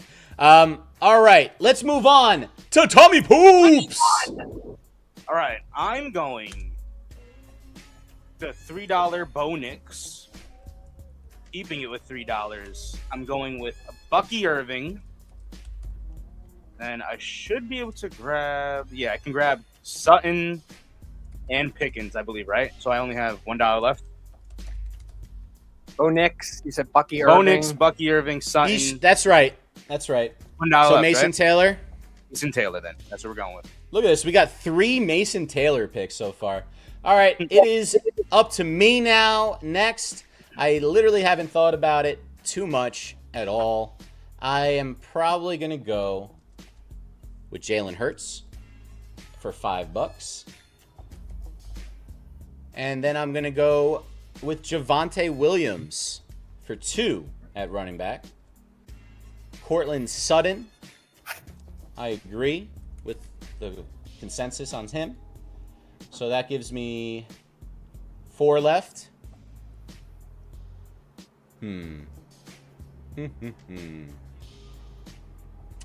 All right. Do I really want to do that? That is a tough one. All right, you know what? I'm going to change Williams to Kenneth Walker. So Hurts, Kenneth Walker, Sutton. I'm going to go Troy Franklin. And I'm going to take Ferguson. I think they're going to throw it to him a lot this week without CD. All right. So mine is Hurts, Walker, Sutton, Franklin, and Ferguson. Moving on to Speedy PD. All right, I'll go Dak, Bucky Irving, Egbuka, Franklin, Ferguson. Egbuka, Franklin. Speedy, you're a dick. And Ferguson. All right, let's move on to Jabba. I'm going to go Dak, Saquon, Devontae Smith. Oh, shoot. Who do I want to hear? That's $11. Yeah, you got 4 left. And then I'm going to go Tony Franklin for wide receiver 2, and then Evan Ingram for Tree. I like that you made him Italian with the Tony. His name's Troy. But Franklin, I want and Tony. you went. I would take Tony Franklin as well. I like that. Mhm. And Evan Ingram, who famously had no hands when he played for the Giants. Errol Marks, it is finally your turn, sir. All right. So Jalen Hurts is playing who this week? No, I didn't. Yeah, it's the Eagles versus the Broncos. The Seahawks, I think, face the Bucks, and that leaves the Jets taking on the Cowboys. All right, I got Prescott, No faith in that vaunted defense, huh? No. I'm going to. Who is the Buccaneers playing again? Seahawks. Seahawks. In Seattle? Yeah. All right, I'm going to go Bucky Irving. I'm going to go. I'm going to go Ibuka. How many do I have left? 10. 10. So you got I 5 have left. 5 left. All right. I'll go.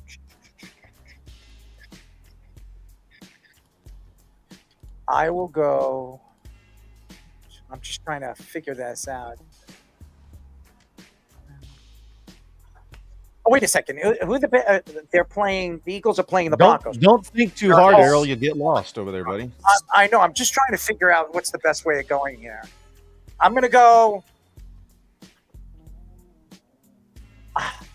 I'll go George Pickens, and You have 1 left then. I will go.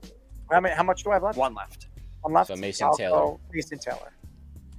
All right, so I have you as Dak, Bucky, Egbuka, Pickens, and Mason Taylor. Let me show you the full slate here. In fact, I probably got to make it a little bigger because you can't really see it. But we're going to take a look at these, and we're going to calculate them, and on Monday we will go over it. Errol, you're not going to be here on Monday, so we'll let you know if you continue your reign in the FedEx Cup standings. For Save Your Tears. I'm lost. Well, who's laughing? What's going on? Nathan, are you playing with yourself over there? What's going on? What's going Nathan, why do we only see half of your face? Okay, here. That's what I'm like. He's looking at least ahead with the rest of it. Hey, Java. There you go. We've been working together for how long, and you still pronounce my name wrong, you dick? I heard that, Joba. Yeah. Yeah, he tried to sneak it in. Did you see he covered it quick? Well, why do you do that? Why do you do that, by the way? Huh? Why do you do that? Do what? Do that. Act like that. Act like what? Act like that. What do you mean? Oh, yeah, are you lost? Are you here? Hello? What do you think? Are you here? Hello? No, but Nathan, like Anyway. center your damn. I'm just trying to camera. figure out if I could get Nathan to open up his mouth and say, "What are you talking about?" and then say something crazy. Anyways, the deuce of the day. The deuce of the day. You not a log. I don't have a log, but you know.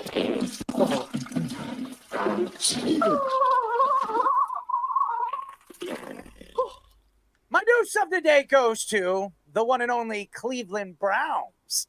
As today, within 24 hours, they announced before what?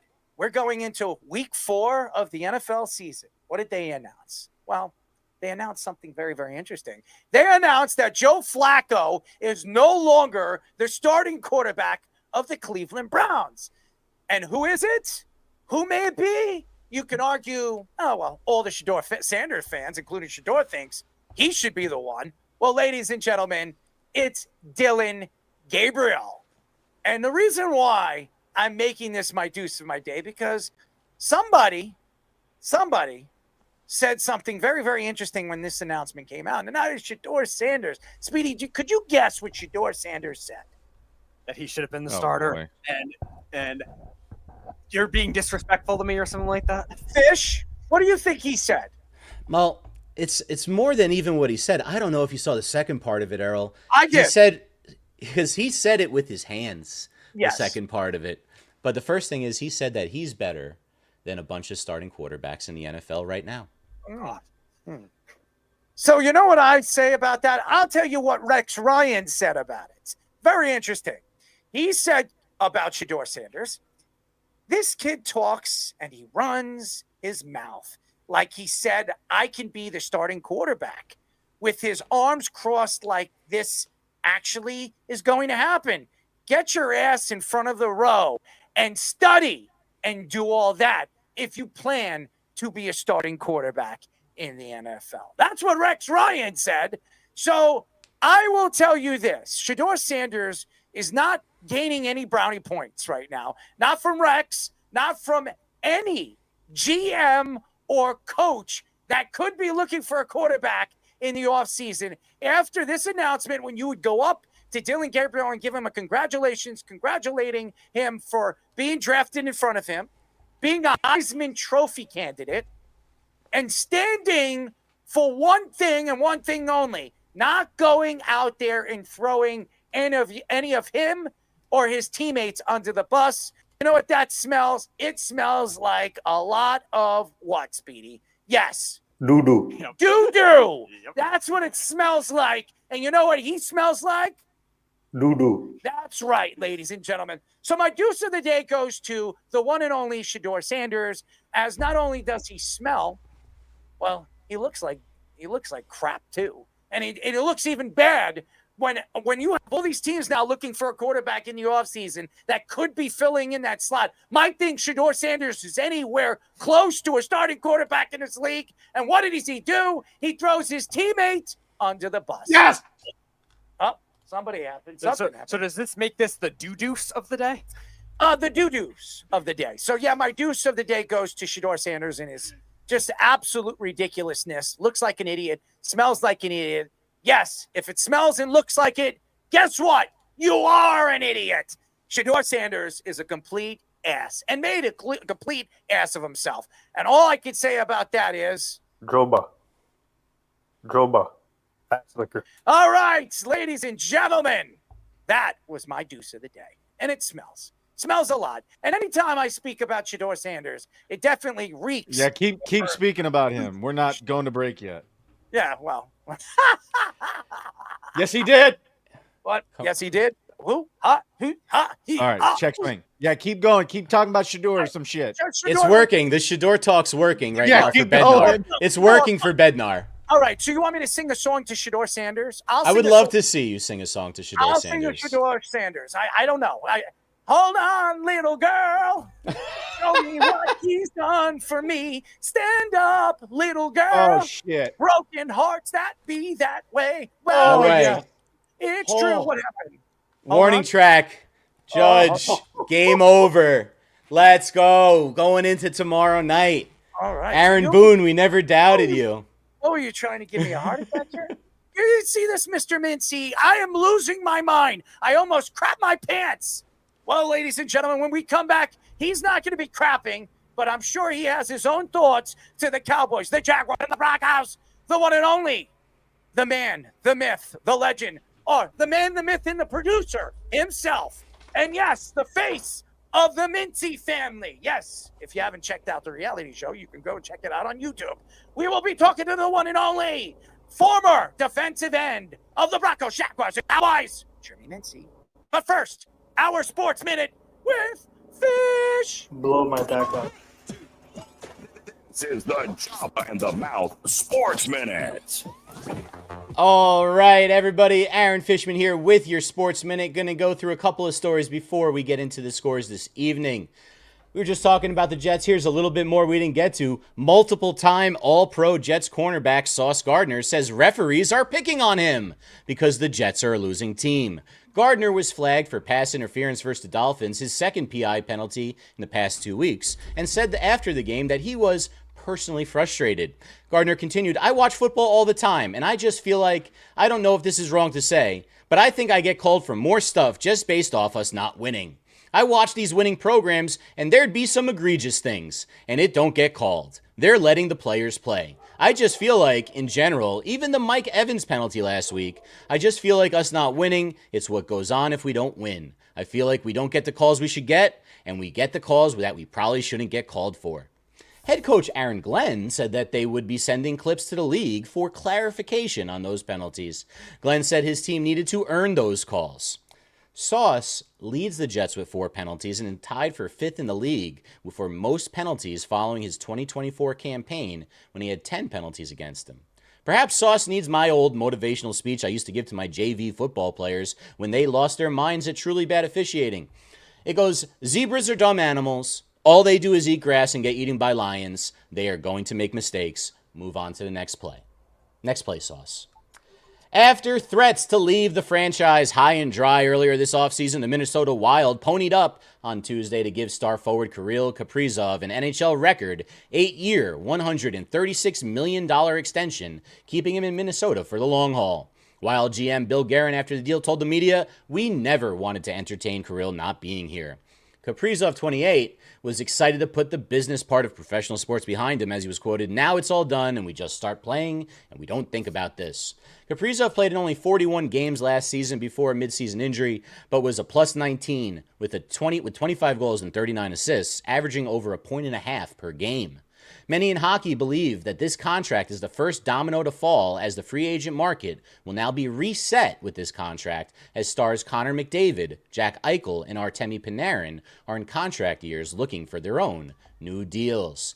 It's baseball playoffs. The game just ended. The Yankees win. The Yankees win 4-3 over the Red Sox. Game 3 of the Wild Card Series will be tomorrow night in the Bronx. Earlier today, the Guardians knotted up the series 1-1 with the Tigers, so the 6-1 win with a big 5-run 8th inning off of some really bad bullpen pitching.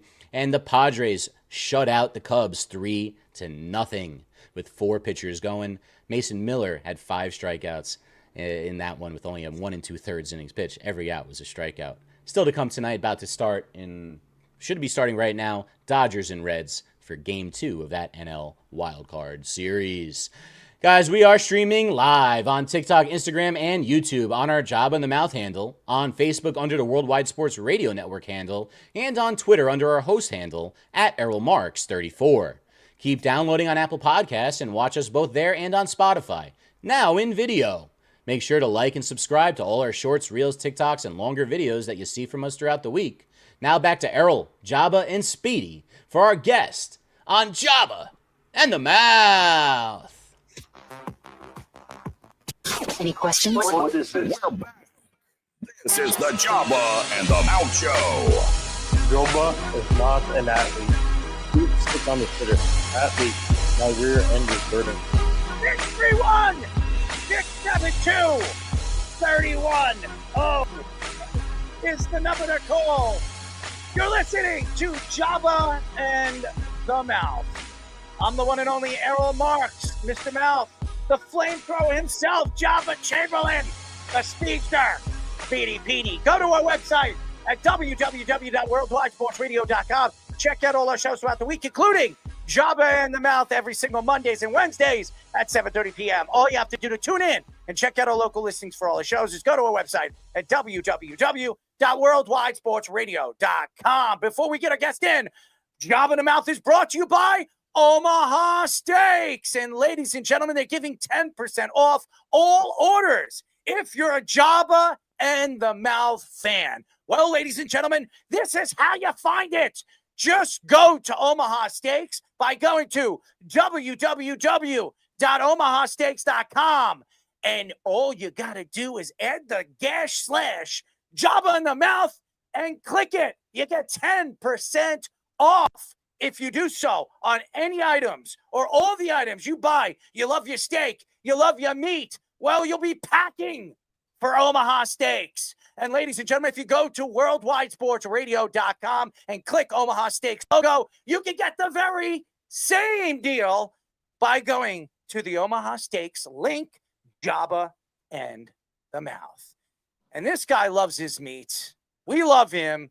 Finally got him on the show. We got to get a smile from this guy. This guy's got a smile because that smile brightens up the room. Ladies and gentlemen, we're now talking to former Jaguars. Hopefully he was still on this team. Broncos, he could be used on this team. And Cowboys definitely could be used on that team. Defensive end, Jeremy Missy. Jeremy, what's up, buddy? What's happening? What's happening, fellas? Well, you look good, man. I like the beard. You're styling and profiling, as Ric Flair always says. You know, you show me that. Could you do the dance? Could you do that like the scissor walk? Could you do that?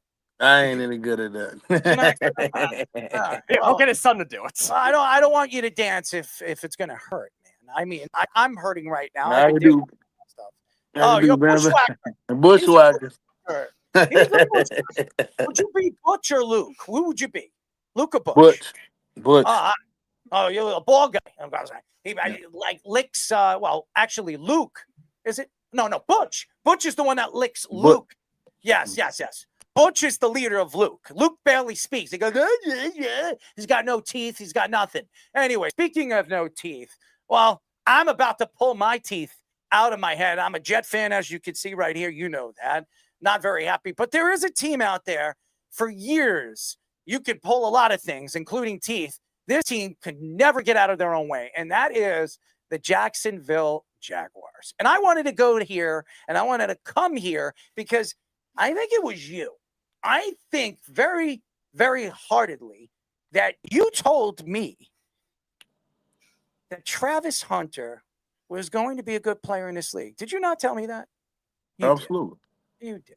And I told you, and I remember that I told you that Travis Hunter, if he played corner, he would not have an interception all season long, and that in 7 years, if he even lasts that long, his name and his number will be out and about, not in an NFL stadium by then. Do you remember me telling you that? Yeah. Okay. So we're here. We're 4 games in. Travis Hunter has 118 yards, 10 grabs, no touchdowns, no interceptions. Looks like a gremlin. Probably going to star in Gremlin Street. By the way, they're remaking Gremlins, so he could be the lead role in that movie. Definitely fits the evil. No, I'm just kidding. I don't know if he's evil or not. But what are your thoughts to the Jacksonville Jaguars and your very own Travis Hunter? I think Travis Hunter is doing a great job. I mean, he playing within the system, and the system they running is working. Jacksonville is really a pass deflection away from being undefeated. So wait a second. So because they're they're what, 3-1 right now? 3-1. And they're in a horrible division. We all know how bad that division is. It's a bad one. Houston looks like a shell of themselves. Indianapolis looks like they're a team because of Danny Dimes. And you think because of, and I respect your opinion because you're an ex-football player, and I respect that, what you see. But you're going to honestly sell all our fans that this guy is playing within the system and he's a good player. Please, Jeremy, don't. Or do. I mean, he is. I mean, that's just the fact of the matter. He playing really well on defense. You gotta look at how this offensive ran too. So it's not gonna be what everybody think right now. You know what I mean? The levee will break eventually because he's a great athlete, man. I mean, he definitely is a generational talent. If they use him right, then things, it might be a nice long career for him. So moving on to the. I want to throw up. Yes, I want to throw up. So hey, listen, guys, I gotta speak the real now. I love you. Listen, speak, my friend. Speak whatever you want. I'm just sour right now. I'm sour. I'm hurt. I thought you had my back. I got your back, but I gotta tell the fact. You know what I'm saying? So I want to go to the offensive side of the ball. We've seen some kind of shaky play so far from Trevor Lawrence as well, kind of overthrowing some passes. Brian Thomas hasn't gotten off to the hot start he had his last season. Liam Cohen, I think schematically speaking, does look pretty good. I think he's play calling wise has been decent. But are you concerned with either one of those two guys struggling in the offense this year? Not at all. Listen, let me tell y'all something. The NFL is very hard to win a game. I don't care what team it is, because it's all grown men coming. Whoever make their mind up to win that game that day and come together, they'll win. So each win is very hard. The good thing about what the Jaguars have going is the confidence level they have and the ground game they've been, utilizing. And ETN has been playing his ass off, and the offensive line has been blocking really well. I mean, Jacksonville might be a team that people better. I think in the next 4 or 5 games, if they continue to do what they're doing, they might have to be a team y'all got to get your eyes on, man. Yeah, I mean, obviously in the division, whatever. Do you think there's one side of the ball that's going to deter them from making that next step from good to? I wouldn't say. I don't know if I'd go as far as to be great, but I mean they've shown signs of it. Do you think there's one side of the ball that they're better on, or they're lacking that ain't going to get them there? I think they're kind of balanced right now, and that they kind of trying to find their identity. I think y'all will see a lot more of Travis here moving forward as they find different ways to use him in the offense and get some mismatches and things of that nature. But they playing really well, man. How could y'all hate the Jaguars? We have no hey, you got one person, dog. Like he's the one to be killing them. We support the Jaguars. We actually, Foye Oluokun has actually been a guest on our show a few times too. He's playing very well at the linebacker position, their defensive captain. Yeah. They're just gonna be a sleeper team, man. We just gotta sit back and watch and wait. But first of all, I do not hate the Jacksonville Jaguars. I don't like Travis Hunter. I was at the Heisman Trophy dinner. I was there. To me, the Heisman Trophy just gave it to him because Deion Sanders told him, listen, here's some money. I'm going to slip it under the rug. Give it to him. Esther Genty, to me, was the Heisman Trophy. No. Listen, no. When it comes to that, I totally agree. I just told my wife the other day, I was like, High five. Yeah, I felt like the season Genty had was more than worthy to win, and I do feel like Travis had a little more hype than Genty to win it. But I mean, history is history. It happened, and we got to live with it. Some of us know Genty was supposed to win that, but for now, let's just hope Travis grow into what he need to become. First of all, Deion Sanders came out and said that Travis Hunter's a better player than he ever was at his age, which is a crock. There's no way he's anywhere close to Deion Sanders. When Deion Sanders came out, when the bright lights hit Deion Sanders, I think he was like a lightning bolt that just shot right out of the turf or the grass, whatever he was playing on in Atlanta. To me, everything about Deion Sanders was prime time. When I look at Travis Hunter, I look at afternoon dinner. Please let me finish it. I don't want to watch it. Okay. That's just me. I'm not a Travis Hunter fan. I know a lot of people love the kid. I think they think he's sensational. He's a two-dimensional, two-way player. I could say the same thing about Deion Sanders when he played as a wide receiver with San Francisco, if anybody, or the Cowboys. I remember when he jumped from one team to another, he was playing defense and offense. I think legitimately Darrelle Revis could have done the same thing if he really wanted to. To sit here and say that Travis Hunter is anywhere close to those two guys, you can argue the two best corners to ever play the game and say, oh, this guy is a generational type of talent. Do you remember Trevor Lawrence? Did we not hear that Trevor Lawrence at one point was a generational type of talent? Remember that, Jeremy? The same team. Remember that guy, Mr. Green Eggs and Ham? I see him dancing the Dirty Dancing in the commercials. Give me a break. If I want to dance to Patrick Swayze and Nobody Sits Baby in the Corner, I'll watch that movie. I do not want to watch Travis Hunter and Mr. Lawrence sit in a golf club or a golf cart and dance around and prance around like there's some prima donna. I don't want to see it. I don't care. But by the way, we are talking to former Jaguars, Broncos, and Cowboys defensive end Jeremy Mincy.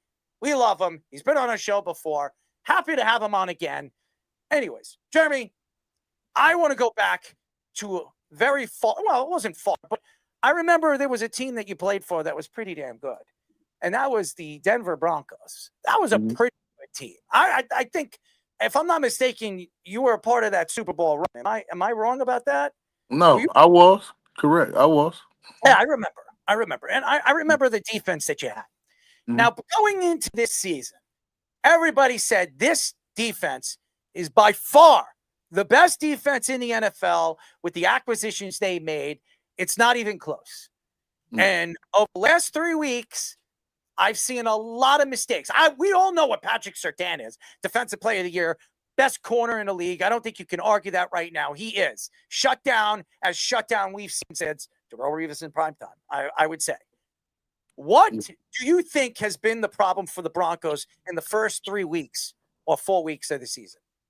I mean, when you make so many acquisitions like that, you have to you have to be modest with it. Sometimes teams add so much, and it's hard to figure out exactly what to do with them. It's like having like 20 pair of fresh shoes that all match this outfit, and you can't pick the one to wear and feature. So that's what happens. That's what's actually going on my son's on my son's football team. Sometimes too much talent ain't always a good thing. You got to have those leaders and those guys, those lunch pail guys in the locker room. I would rather have more of those guys and then those superior players.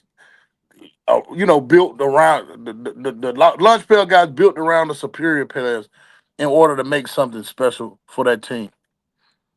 So one guy that definitely has a lot of talent that the Cowboys traded in the offseason, Micah Parsons. Obviously, a lot of people were criticizing Jerry Jones for it. You dealt with Jerry Jones, obviously playing the end of your career there. Do you have any face-to-face interactions with Jerry Jones when you were there, and what are your thoughts on the way they handled it with the Parsons saga? Oh yeah, man. I love Jerry. I mean, I didn't like his son. Which one? I love Jerry Steven. I didn't like that guy. Sorry, I rock with you, Steve, but I ain't like you at the time, man. But anyway, yeah, Jerry's a great man, great dude. I'm sure he was trying to find some kind of way to, negotiate and make it fair for both sides to where it made sense. And that's just the business part of football. Sometimes we agree, sometimes we don't.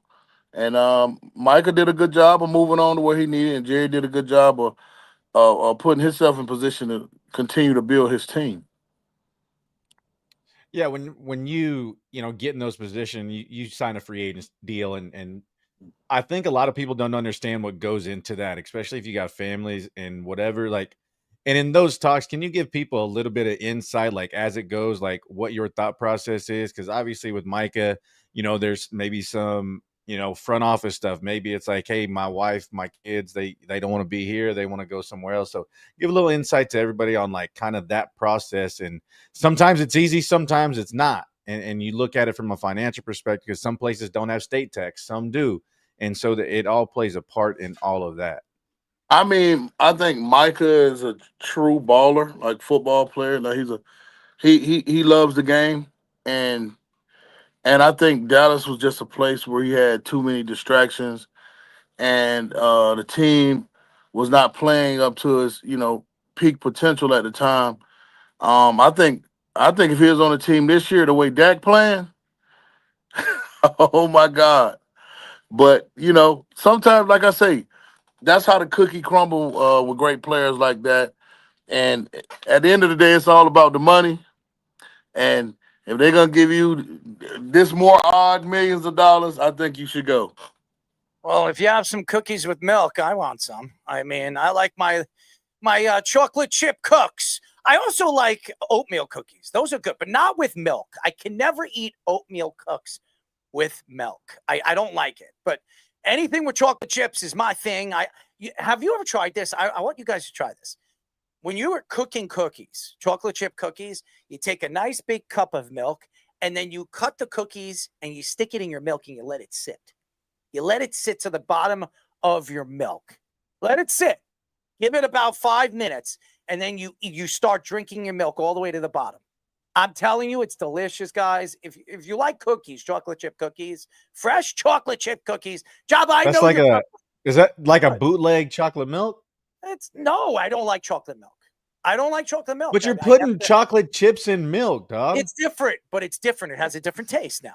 Chocolate milk is not, to me, it's not really chocolate.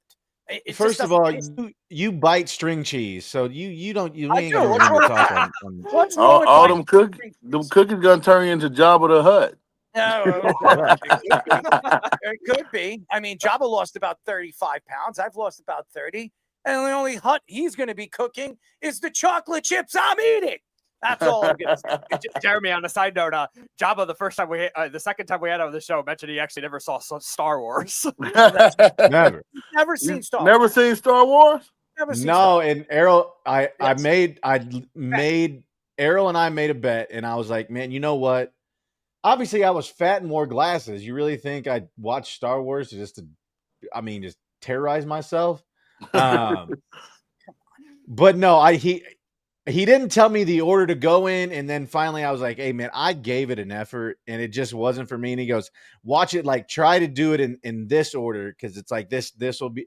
And I tried, man. I just it wasn't for me. He's not into fantasy. I just couldn't do it.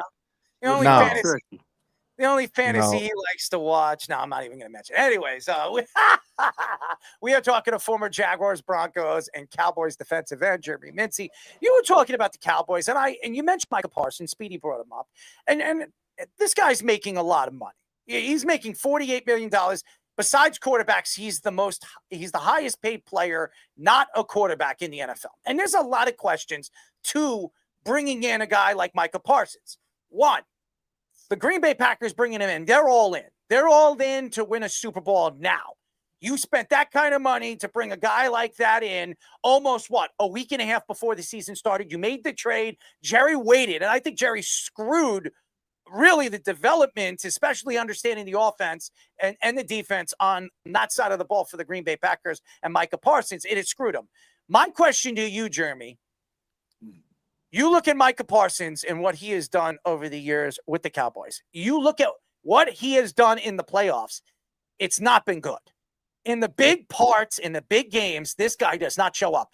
Look, I'll say it again, last Sunday night against his former team in Dallas, did he show up against a young offensive line that he knows just as much as anybody knows about? Come on. He knows that offensive line. He practices against that offensive line for the last 3 seasons. Yeah, there's some new players, but practically the same offensive line. And all you can give is pretty much a hand-me-down sack at the end of the game. That's what you got. You did not play well. He was not good, and nobody's going to tell me that, Cowboy fans.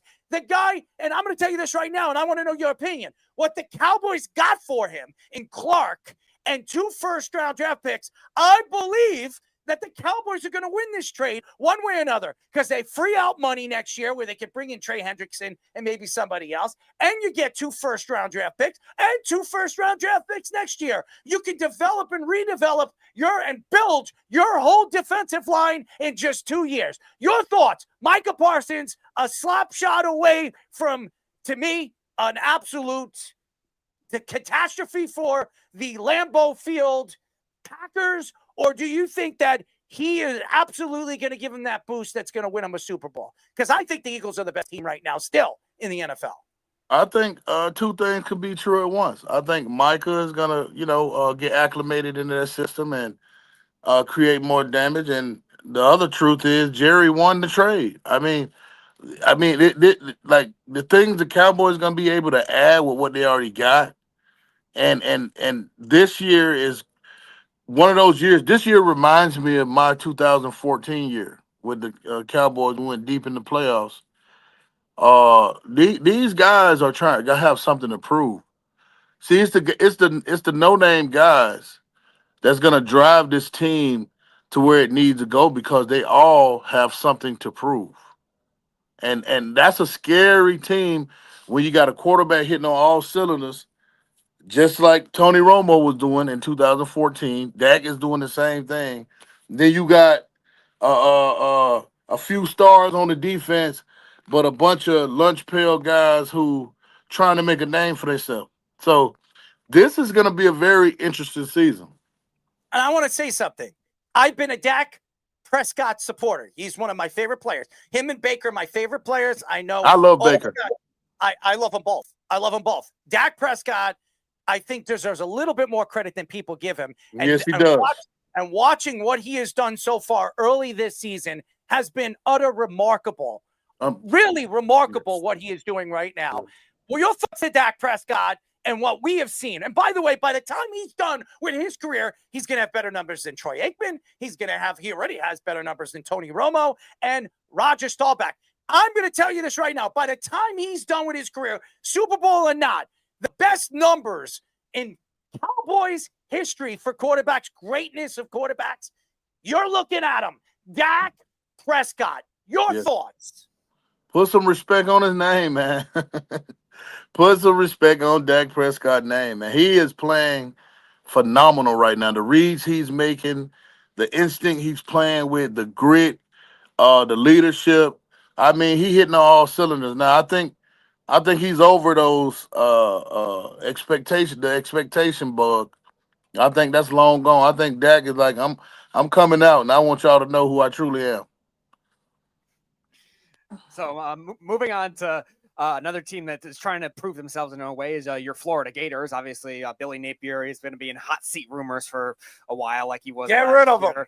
Like he was last year too. Obviously, they had the big second half turnaround. DJ Lagway, they finally started to play. Looks like he could be a promising quarterback, but still kind of raw. What are your thoughts to the Gators right now in the state they're in a pretty loaded SEC?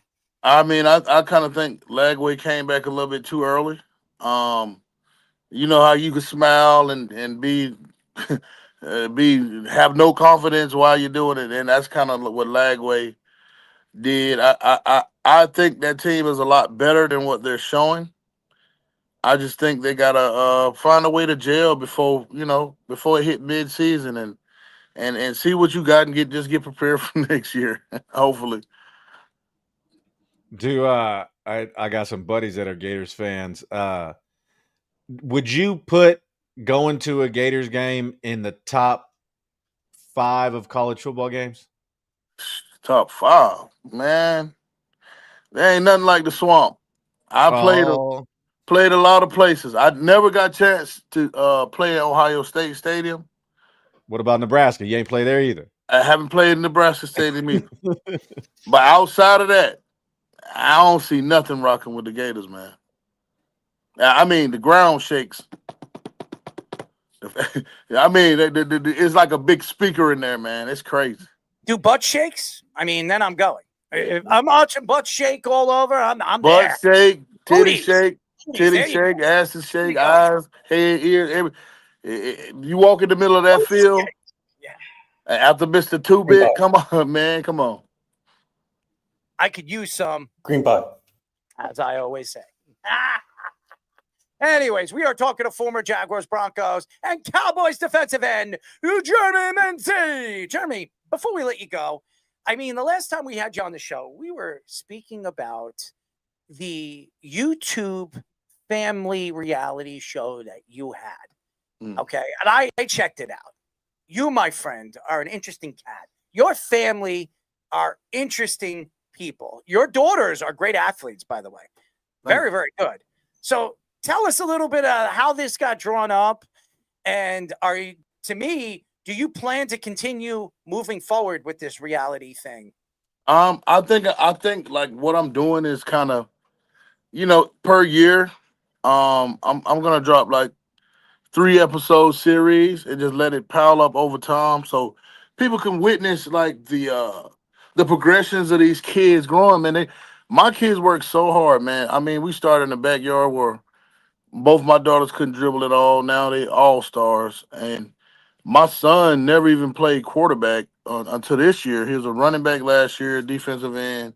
And I trained him at quarterback this year. He's done a really outstanding job for this to be a new thing to him. So, I'm just showing people that if you could get out and spend that time with these kids, then you can mold and shape them how you want to shape.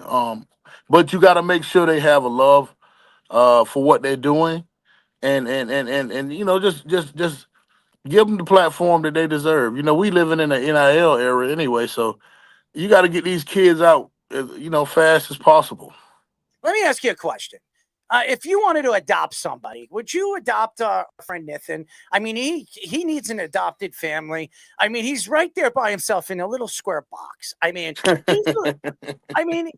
in some people's minds, he's a little, cute, Indian boy. Would you adopt this kid? I mean, would you actually adopt this wonderful kid, our PR guy, such a great personality? Would you adopt him? Absolutely. If I get a stipend to pay for him, I'll take him in. All right. So when you get a chance to check out this outfit, okay, you tell me if you would adopt him now. Okay, I'm going to show you an outfit that this man wears strategically every time he goes to an event, and it sticks out like a very sore thumb. All right, so get ready for it. It doesn't make any sense. The color format that putting 2 and 2 together, you're going to be like, I don't get this. So, are you ready? Are you ready to check this out? I'm ready. This is interesting. You ready, Fish? Are we going to get this thing up? I want you to check this really ugly connection of clothes. Here we go. And a 5 and a 6. I something might be wrong. Anyways, I don't think we're going to get a chance to show you, but I'll send it to you. He'll send it to you. It's rough. It's rough. I threw a curveball. I wanted to see if something on the other side was going to pop up, but we usually have it up. It usually pops up for Tic Tac No, because it's right there. But it's a blazer. He wears this blue blazer. It's a really there it is right there. I mean, look at that. DJ Khaled. That's a serious fit, Mincy.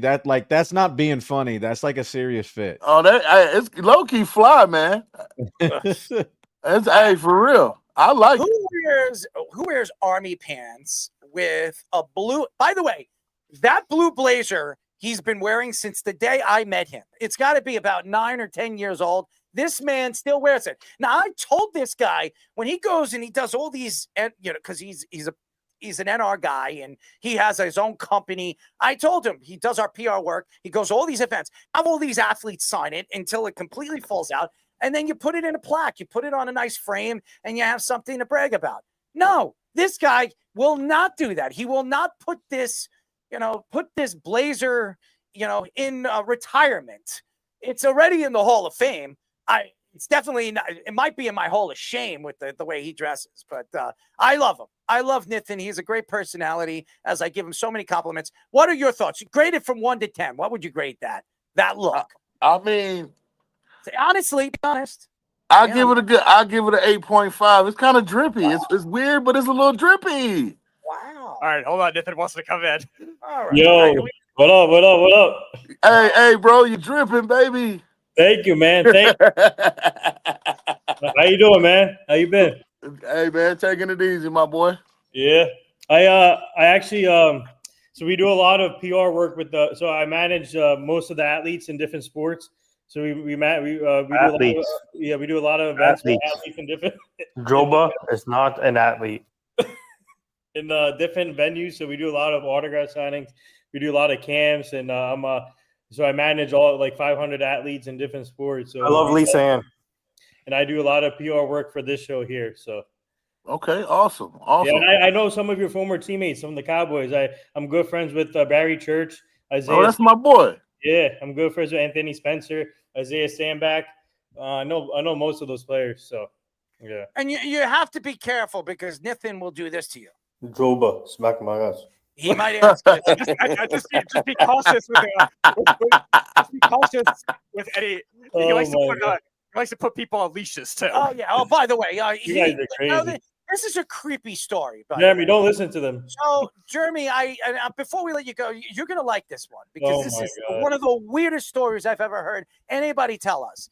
This man, I said, what would be the craziest thing you would do when it comes to hanging out with a woman? And he told me, well, women need to be controlled. And I said, what do you mean? And he says, well, what I would do. Mincy, by the way, he's single. Yeah. What he said was, I got multiple girls. So what he said, Jeremy, he's dripping all right. I mean, everybody dripping will probably run when they see something like this. There he is, Mr. Ladies Man. So this guy actually told us on this show that if he had the opportunity to put a collar on a woman and take her out for a stroll, and I said, what do you mean? If I put her on I'm putting you on a leash now. Put her on a leash, it would be fun. So your thoughts to putting your or any woman on a leash, what do you think a woman would do to you? I'll probably slap the piss out you. But listen, if she want to walk the dog, baby. I gotta go back off now. You want to jerk me off? But you gotta think about it. If she allowed him to put a leash on her, right, and she said walk with me, what you gonna do? Yeah. You gotta walk there. You gotta walk her ass, You gotta man. walk her. You gotta walk her, man. Could you imagine watching a 5'6" Indian man walking a woman with a leash who's probably taller than he is? Nathan, you're taller than 5'6", right? I'm tall. By the way, my goal is to meet Kevin Hart and see who's taller than me or Kevin Hart. I think I'm taller than Kevin Hart. Oh, you are hella short. Yeah, no, Kevin Hart's 5'4" thing. I'm 5'6". He's 5'6". He's definitely 5'6". Yeah. I mean, just picture the news headline. Man puts Kevin Hart on leash, but he's taller than him. Oh my gosh, both of my daughters will dunk on you, man. They're 5'10". Oh wow! They play college football, college basketball. No. My daughter freshman at Buford High here in Georgia. Oh, cool, nice. Well, just before I'm going to let you go right now, but Niffin wants to give you one take that you'll never forget. And this is going to make this guy a legend. You guys ready? Here it is. Glory hole. All right. Thank you, Jeremy. We love you. Oh, my God. Peace, y'all boys crazy. Jeremy Vinci, ladies and gentlemen. Former Jaguars, Broncos. Peace. Hey, NR, I'll be in touch, man. Hey, absolutely. We'll get you. We'll do a event something, or we'll do an event or something. Or Spit it out, shit. Let me tell you something. Damn. All right, fam. Y'all be good, man. All right. All right. I knew Jeremy was going to add a little comedy to that. Golly. What Anyway, time's your flight, Nathan? In the afternoon. I'm going to DC in the afternoon tomorrow, and then DC to Cape Town. Busy all day today. Wrong. Oh, not wrong. Oh my God. Niffin, ladies and gentlemen, the one and only, the NR Hour himself, the legend, our PR guy, the legend, as we call him. Breaking news. I am a legend. He's a legend, all right. Yum, yum. Anyways, ladies and gentlemen, we call this Fish's Play of the Week. You play to win the game. Hello? You play to win the game. Fish's Play of the Week. All right, guys. Welcome back to the new segment, Fish's Play of the Week. We've done one every week of the NFL season. I've got the Play of the Week for you from Week 4. And there's only one play that it could be. Errol, I bet I haven't even told you what I'm doing, but I guarantee you know what this is if you watched your second favorite team play a little bit of football. So this play was something that I said before the season I expected the Eagles to do something like at some point this year. This is the fake tush push. And Saquon Barkley scores the easiest touchdown in his entire career, probably dating back to Pop Warner football. Take a look. This is just regular tush push formation. You got Goddard and Saquon behind Jalen Hurts. That's like three guys that can squat literally 2,000 pounds combined. And you're just pushing it. So what does the defense do? They're going to send all the defensive tackles to shoot on the ground. And the only guy that has contained is the right end who's not going to shoot. That's not enough people if the Eagles do this. Outside zone run, reverse handoff. That's literally the easiest touchdown in the history of football. Literally just took the two guys on the left side of the line to block. The tight end becomes the lead blocker. That, like, literally, I could have scored that myself. And I'm fat and slow and never have been a running back. There's a guarantee that this is one of the great play calls of the season. And I don't think they're done with fakes off of the tush push. That's why this one, Saquon's easiest touchdown in his career, is Fish's Play of the Week. Well, it's a play of something. I will say that. I love the Eagles, and I think is Nathan playing with himself in this? Yeah, we're going to have Nathan come back later. Yeah, we don't know what's going on there.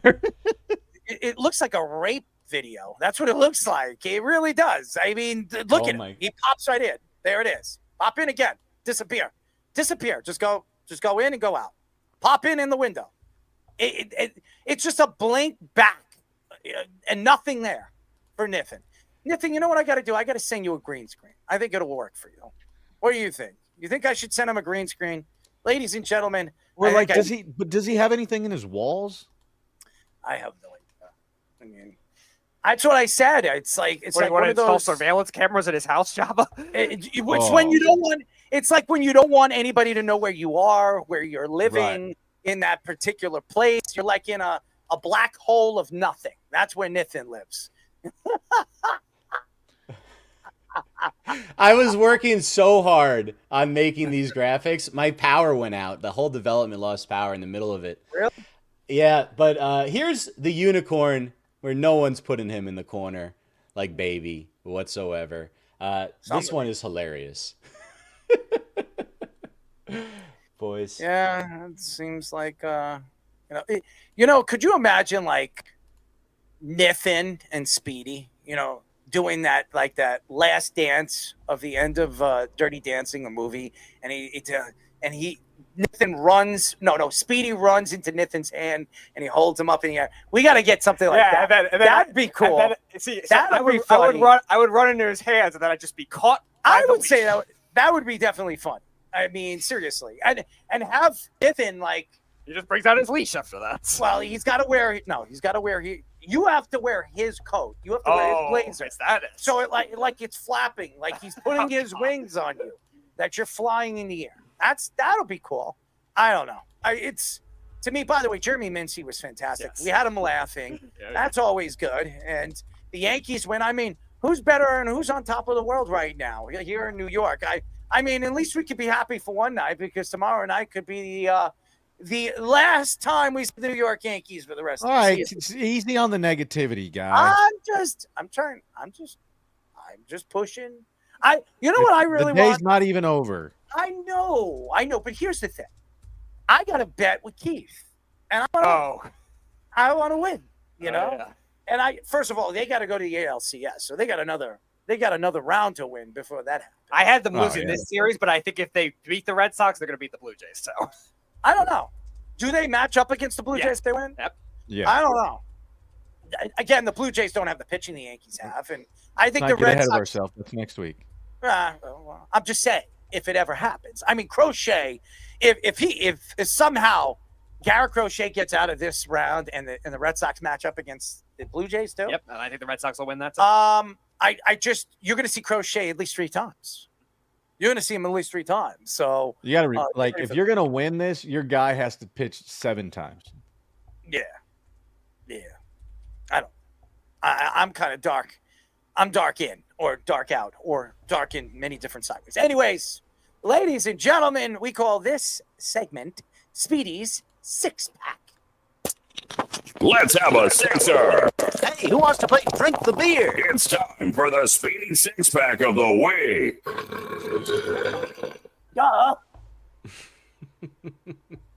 Speedy, start off your 6-pack for week 5 of the NFL season, buddy. All right, so Wes was supposed to come in. I guess we're still waiting on him.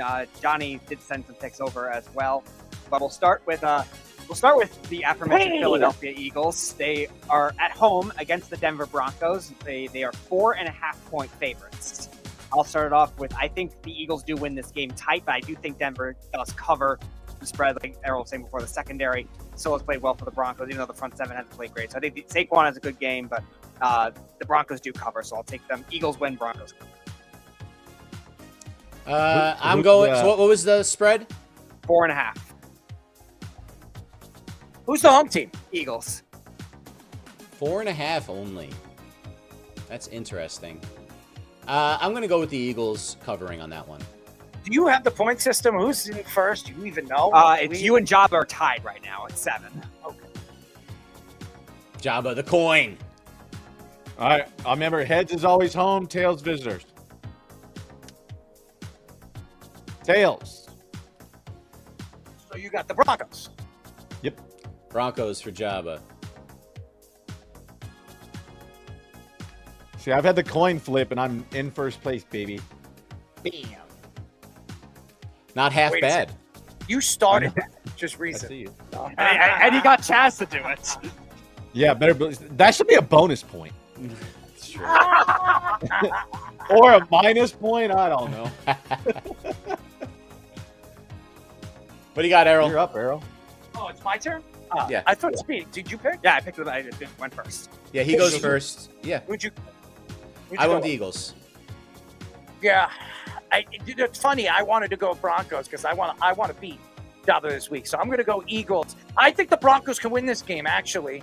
The Eagles have been flying high for the last couple of weeks. I could see them hit a wall right here, and the Broncos with the defense shut them down. But I'm going to go Eagles. I think it'll be close. Broncos could win this game. I think the Broncos might win the game, but I'm going to go Eagles. All right, we'll go to the Commanders at the Chargers. The Chargers are 2.5-point favorites at home. Jaden Daniels returning for Washington. I think Washington defense, they were up and down last week against Atlanta, but I think they've been mostly good so far this year. And I think this will be a tougher matchup for the Chargers now, having both tackles probably out. So I'm going to take Washington this one. What's the word on Daniels? He's going to play. That's good for my fantasy team, thank God. If he's going to play, I saw what that Washington defense did to the Giants line. I have a feeling it's going to be way worse for the Chargers. I'm going to go with Washington in this game. All right, who we got for home team? Who's the home team? Chargers are home. Chargers. Yeah, I got the Chargers. I think the Chargers win. I can't see the back-to-back games losing. And Joel probably is he playing? He's out. It's probably going to be a couple of weeks. They're not putting him on the IR Really? just yet. They're going to see if he can might come back. play. I guess. High ankle for a tackle. It's going to be a couple of weeks. All right, I'm still going Chargers. All right, Chargers win. All right, by the way, Johnny couldn't make it. He's going to try to, but he did send his picks as well. He actually went with the Chargers as well, and he went with the Broncos to cover the spread as well. Hey! All right, let's go to a pretty big spread. We're going to go to the Lions at the Bengals. The Lions are favored on the road by 9.5. I am going to actually take this one, even though I think the Bengals defense has looked better in recent weeks, even with Browning hurt. It's more of their offense than Silmeth, but I do think the Lions even cover this full spread. Lions by 20.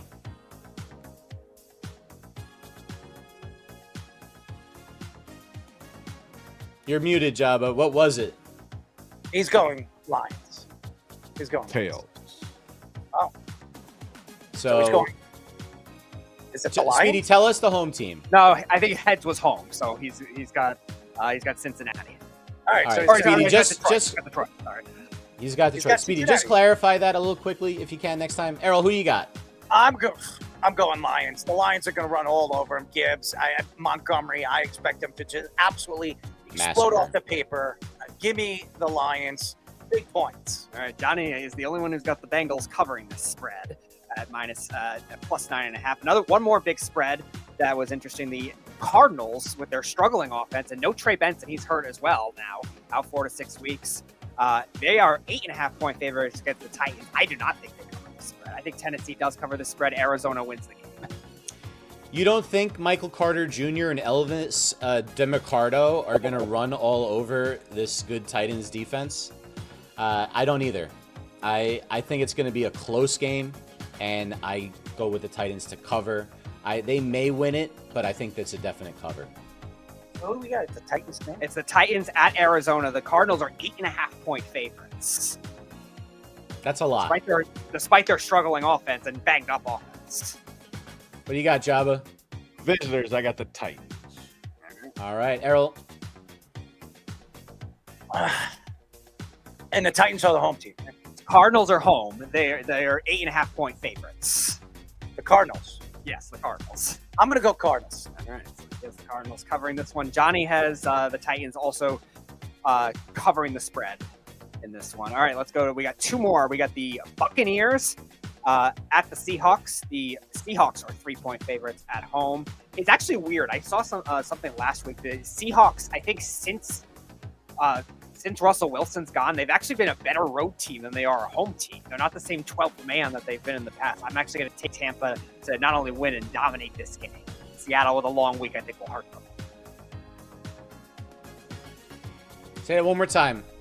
So the Seahawks are 3-point favorites at home against the Buccaneers. I'm taking the Seahawks in this game. I don't like how the Bucs have been playing recently. I'm going to go Seahawks. I think they're a team on the rise. I got the Bucks. I got the Bucks. Bucks win. All right, and the last one we got is the only primetime game. I joked with Wes that if he could make it, we're only doing one primetime game this week. It is his Kansas City Chiefs minus their 3-point favorites on the road at the Jacksonville Jaguars. I will take them in this spot here to cover and win a very tight defensive game. Two very good defenses. That's frustrating spread because I don't like that spread for this game. All right, I'm going to go with Jacksonville. I think Jacksonville is going to win this game. I think the Chiefs have been kind of garbage all season. They had a great game against a broken Baltimore team without Lamar. That game was over at halftime. I don't know if you can put everything onto that. Baltimore has the worst defense in the league. Jacksonville is one of the top 5, top 10 defense. I think it's going to be really, really tough for them to find guys open like they did in that last game. Give me Jacksonville. Jacksonville. Home team. All right, Java's got the Jags as well, and Reno Johnny is also on them, and he's also on the Bucs. All right, so we're talking about the Jacksonville and who? Yeah, and the Chiefs. The Chiefs are road favorites by 3.5. I got Chiefs. Chiefs. All right, that is it. Oh, yeah. We're still waiting for Let's Parlay, right? Well, yeah, the West couldn't make it, and Johnny was trying to make it, but it looks like he's on. All right, so why don't we go to a quick break? That's what we're going to do. And then when we come back, we got Tic Tac No, we got Goodies, Bag of Big Ones, and we got What's That Smell? Yeah, so Goody's having a terrible allergic reaction to the grass on his on his baseball team's field. And he said that he looks like he didn't do anything like this, but it looks like he ripped 12 J's right now with his eyes being as puffy and red as they are. Oh, okay. That's a quote from Goody. I told him to take some Zyrtec and let us know if he can make it. If he can make it, he can make it. If he can, he can. Well, the show will end a little early. I mean, Jabba is going to be leaving a little early, so it's not bad. I mean, let's go to a quick break. We still have Tic Tac now. We still have What's That Smell? Tommy Poops on his way home. This is the Jabba and the Mouth Sports Minute. All right, guys. Aaron Fishman here with your Sports Minute. Got a couple of stories before we get into the scores this evening. Here's the first one. Atlanta Braves, the sufferers of the year from hell in 2025 with injuries and poor performances up and down their roster, resulting in an underwhelming 76-86 record, have announced manager Brian Snitker will not be returning to the team in 2026. Snitker won the 2021 World Series with the Braves and won 6 straight NL East titles from 2018 to 2023. In the 8+ seasons he coached the Braves to a 811 to 668 record. The core of the team that had so much success under Snitker had a miserable season, with the team amassing a lowly team total of 82 WRC+, which is well below league average, with longtime starters and stars like Ozzie Albies, Matt Olson, Austin Riley, and Michael Harris II going through prolonged slumps and injuries and major pitching injuries to literally their entire opening day starting rotation. All of them ended up missing the rest of the season with almost pretty major injuries. And then ace Spencer Strider, who missed last year, came back and was terrible for most of the season after the internal brace surgery on his UCL. Snitker, 69 years old, commented at the end of the season in retrospect of his time in Atlanta, "Honestly, I never thought I'd manage one day in the major leagues, much less 10 years. I never thought I'd host a trophy." The Braves and star Ronald Acuna Jr., who had a very strong season in his return from a torn knee in late May, will look to rebound under a new voice in 2026 in what should be a very attractive managerial opening. And in predictable but a laughable turn, Los Angeles Clippers star forward Kawhi Leonard denied the story first exposed by journalist Pablo Torre that he received at least $28 million from a no-show job with a now-defunct and fraudulent company, Affirmation, that was partnered with Clippers owner Steve Ballmer, the former Microsoft mogul Ballmer. course, Ballmer's denied claims that he utilized this company to pay Leonard and his people, including the infamous in basketball circles Uncle Dennis, over the salary cap max contract in order to keep him in LA earlier this decade. I don't think it's accurate, but it's old. This is all new to you guys. The company went bankrupt a while ago, Leonard told reporters. Leonard was then pressed on how much money the company gave him as their bankruptcy filing stated they still owed the former MVP and two-time champion $7 million. I'm not sure. I've got to look at the books. I look back at the books. It was more than that for sure. But the company went belly up. It was fraud, as everybody knows. If you want to know more details about that company, you need to ask that company or the owner or whoever else is involved. Leonard continued, the NBA is going to do their job. None of us did no wrongdoing. That's it. We invite the investigations. It's not going to be a distraction for me or the rest of the team. Yeah, sure. As the great Chief O'Hagan from Super Troopers once said, I'll believe that when me shit turns purple and smells like rainbow sherbet. And in baseball, we have the Yankees tying up the series with the Red Sox 4-3 earlier tonight. It was 6-1 Cleveland over Detroit, tying the series at 1 as well. And another tie, San Diego knocked off the Cubs 3-0. It's the top of the fourth in LA, and the Reds have a 2-1 lead on the Dodgers. Guys, we are streaming live on TikTok, Instagram, and YouTube on our Job in the Mouth handle, on Facebook under the Worldwide Sports Radio Network handle, and on Twitter under our host handle at ErrolMarks34. Keep downloading on Apple Podcasts and watch us both there and on Spotify, now in video. Make sure to like and subscribe to all our shorts, reels, TikToks, and longer videos that you see from us throughout the week. Now back to Errol, Jabba, and Speedy for our next segment on Jabba and the Mouth. Any questions? We're back. This is the Jabba and the Mouth Show. But just like you, a baby turtle. No! Under 3-1 672 3108 is the number to call. A little West Coast music. You're listening to Jabba and the Mouth. I am the Mouth, the one and only. Errol Marks, my co-host, Jabba Chamberlain. Executive producer, Mr. Aaron Fishman. No more Tommy Poops. He's out and out. Happy birthday to Elijah. He's heading home to number 3. Third birthday of his nephew. Speedy is now moved to the production end of the show. The back end and co-produces and co-examines the show as he always does.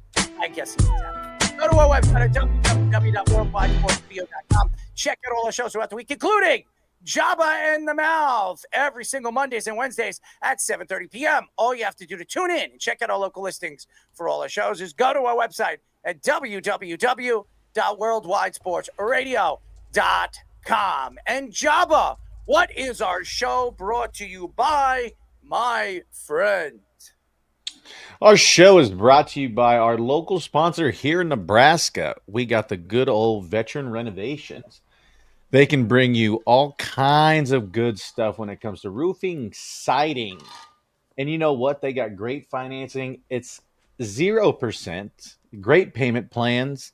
So if you are in the Lincoln and surrounding areas, go to veteranrenovationsne.com, a Marine-owned place with 30 years of experience. Check them out. They are on Twitter at NEReno. You can find them there and online, like I said. So we got some Marines behind us, and they allow us to do this show. So happy to have them with us. Absolutely, and very excited moving forward. We have literally 3 months left of the year, and then we're right into the new year. It's gone so fast. Jabba turned 40 this year. I turned 43. It's crazy. It goes so fast. I remember when I graduated from high school, I was a prospect in hockey, and now I'm 43 years old. We've been doing a show together for about a year. I've watched Jabba when I was, middle age, watching him pitch for the New York Yankees, with the midgets, whatever the hell they are, and all the different crap that we've seen over the years with the New York Yankees, ups and downs, and even the Knicks and how bad. I mean, I remember Linsanity. We were just talking about it the other day. Carmelo Anthony brought it up. and he didn't bring it up when he did his Hall of Fame speech, and we never got a chance to speak about it, but he kind of insinuated, the Linsanity era for the New York Knicks, and it's crazy. And by the way, congratulations to Carmelo Anthony and being inducted into the Basketball Hall of Fame, and all the nominees that got a chance to experience that great feat. And I'll tell you this. I've watched so many great players in my time. I'm only 43 years old, and I hopefully have a lot more left to go in life to get a chance to see some of the great athletes and just great opportunities to see all these great things that I've seen so far in my life. I can only imagine what some of these younger guys and younger ladies and gentlemen are going to get a chance to see in the future when it comes to professional sports and college sports. So very excited for the future. We're going to get a chance to see Cooper Flagg this year. I expect to see some greatness. And as we heard LeBron James say over the last, 4 weeks, that this guy is the real deal. He's the great white hope, as we heard from him. So we'll see. Anyways, we call this, finally, we're bringing it back. No Owen, but we got it. Tic-tac-no. Morris, right in the butt. What? We get the prizes cheap because they're stolen. No.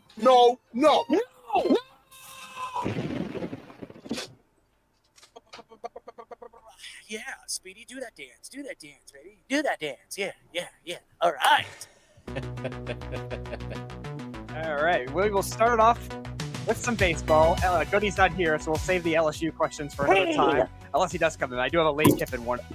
If he does come in, he'll better be prepared for that. So obviously we've talked about the Mets' historic collapse on the show a lot. Another toe job. What National League team had an even bigger one in 1964, leading their division by 6.5 games with 12 games to go before losing 10 in a row and missing the playoffs?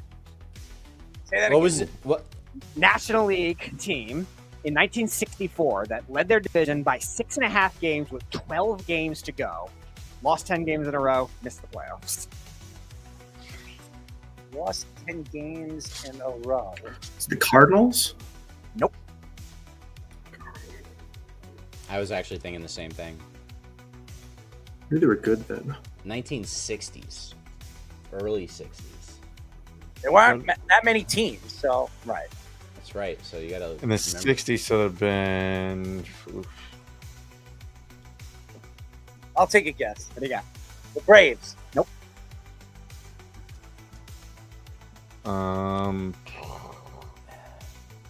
It's got to be an original team, right? I got 64. Yeah, it's not an expansion team. So it's not like the Mets who just came in or anything like that. It is an old team. I feel like it's a trick question, and this team's now in the AL. No. Reds? Nope, not the Reds. That was a team I thought of too. I can't even think. My brain isn't working right now. It's not a good sign for us. I know. I was trying to think of like old. Is that possible? Did you guys hear that? Fish's brain not work? Errol, made mine. You know, we're both fried at this point, man. Fried. That went over like a. Maybe fart. I should be like Nicolas Cage, and just do like the word association. Fried chicken, chicken wings, buffalo wings, buffalo. I don't know. Has anybody seen the movie The Green Book? You got to check it out. I have seen Green Book. It won the Oscar that year. Yeah, go check out The Green Book. I can watch it over and over and over again. It's a great movie. And I just get any chance to look at fried chicken in the movie. It makes me Was it the Phillies? Were they even a team back then? Phillies, that's right. No, I got it. Phillies is right. Oh, it was? Oh man, that was literally the luckiest guess I've had. So to put some context to it, they literally pitched the same two starting pitchers 7 out of the last 10 games, and then once the collapse actually happened, they had a headline instead of folded with an F, folded with PH. I like that. That's a good way to accentuate your loss. All right, Speedy. Next question. All right, so Penn State falls to Oregon in another big loss for James Franklin. He is now 4-21 versus top 10 teams after losing that. So only 2 active coaches are worse against top 10 teams, Power 5 coaches. Name one of the 2 coaches. Say that one more That time. are still currently head coaches? Right now, head coaches of Power 5 teams. Isn't it Fleck at Minnesota? Nope. This is a little better now. So James Franklin is now 4-21 versus top 10 teams after losing against Oregon over this past weekend. Only 2 active coaches among Power 5 teams are worse. Name one of them. One of them's playing for Florida, isn't he? No. No? Is one of them Rich Rodriguez? No, active coaches. Active coaches. He's not coaching out west somewhere now? He's not West Virginia. West Virginia. Oh, he's back at West Virginia? Okay, I thought it was. Yeah, he went out west and then he went to West Virginia. Okay. No, it's not him. It's not, all right. So still coaching in a power in a Power 5? Yep. Oh shit. That's been doing it for this long? God, there's not that many that have been around that long. Who's else still here? It's winning percentage, Jabba, not necessarily Spreadsheet. like only the sample of less wins too. Oh. Yeah. Is there minimum games on it? Yes. What happened? Say that again. Is there a minimum number of games they have to have played or coached against for this? No, this is winning They percentage. could be 0-1. So one guy is 0-11. The other one is 4-26. Huh. 0-11. That's rough. Why do I think you're? And who are we comparing it to? We're compared to Franklin, right? Franklin, yeah. I'm So gonna go with somebody that's not like doing shit this year either. Too. Dabo Sweeney. No. Rich Rodriguez was 20-45 versus cry- Power 5 conferences. That's a 30.307. But not as bad as that. I knew he was bad. Drove Mercedes-Benz. Gino. The Gino Whisperer. I have Errol, no who idea. you got? I have no idea. I have absolutely no idea. Well, No idea. I really don't. all right. You want to give your guess to someone else? I'll give it to. I don't. I Actually, no. I'll give it to Jack. Greg Schiano. No, but he actually is pretty close. He wasn't far behind. But that's a very good guess. It is actually one of them. One of them is Hugh Freeze. He was. I knew it was going to be Hugh Freeze. I was almost to say, Jared, say the guy you hate. And then the other one is currently coaching at Nebraska, and it's 0-11 in Matt Rule. Your boy, Java.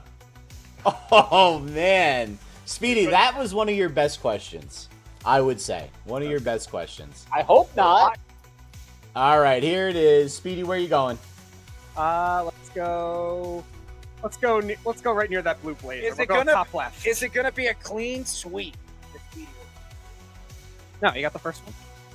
Oh yeah, we Just did got the first one. I somehow got the first one. All right, Speedy. All right, so let's do a question based on the theme of our guest, Jeremy Mincy. His first career sack in 2007 was against what quarterback that was a top 5 overall pick in the 2000s? Jesus. Started with the Jags. So probably there. in the 2000s, you said, Speedy? Yep. I'm gonna take a guess. Yeah. Phillip Rivers. Nope. I'm drawing a blank. That was the only one that came to mind. Carson I'll Palmer. go with the other obvious one, Eli Manning. Nope. Okay. Whoever said Carson Palmer is also wrong. So, yeah, at least you, Java. Oh, So you got to get thinking of. I'm 20 I'm years past- ago, top picks.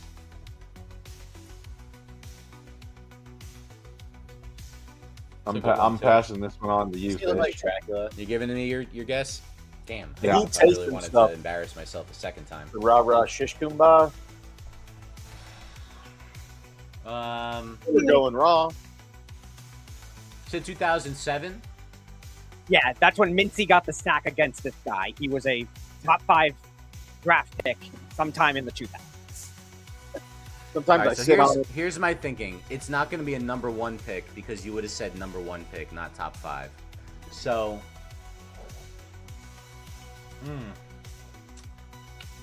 so who was a really good quarterback down their leg and... one back in like 05, 06, 07?